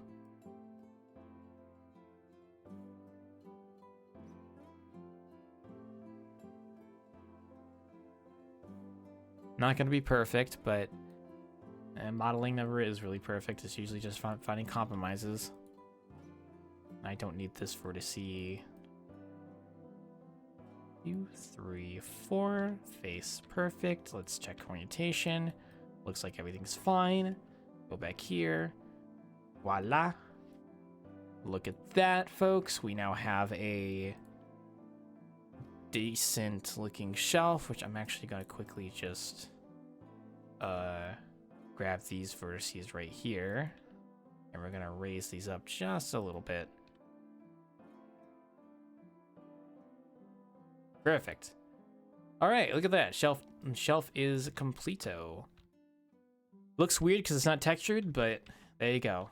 And I could duplicate this and put it on this side as well, because there's a soda machine that's supposed to be on top of this one. But I'm not sure yet though. So we will see. We will see. But that shelf is done now, so that's good. Look at that. We got kind of the cash register going. We got like a little monitor going. It's not perfect, but it's basic. Then I got the shelf going. We worked on the couch and we worked on the table. Well, we didn't really work on the table. We didn't really need to do anything. We worked on the chairs for a bit. That's good. I mean, in hindsight, we really didn't get that much done today. But it's better than nothing, and that's all that matters. Although in hindsight, I kind of know what I need to do now. Like, I really want to go hard on the outside now, actually. Like going at the buildings and such in the streets and stuff and getting them all textured. I kind of want to do that now. And especially with my knowledge of trim sheets. So, okay. But I think that is an amazing stopping point. I am kind of feeling like taking a break from that and just kind of relaxing for the rest of the night. Didn't get as much done as I was thinking of, but I'm at least got something done, and I'm happy with that. At least I'm happy. I am indeed very happy with that. So yeah, I think I will ease out of here in just a moment, but otherwise, when I do take my leave, I hope you guys have a great Saturday night. I almost forgot the days. I hope you guys have a great Saturday night. I hope you guys enjoy your Easter Sunday if you guys do that. And I know I don't think I'll stream tomorrow. I don't think I'll do a dev stream tomorrow. I'm not too sure. But we will be back on Monday for a game. I don't know what game yet though. Might be Prehistoric Kingdom. We might just use the simulator stuff, or I might find like a random obscure mystery horror game to play. I was thinking about doing that. But yeah, for the most part, I'll be back most likely on Monday. And we are close to the goals. You guys are doing great. I need to start getting everything prepped for that, actually. We might aim for sometime in May to do that. That might be perfect. But yeah, I will see you guys later. Have a great weekend, and I'll see you next week. Bye-bye.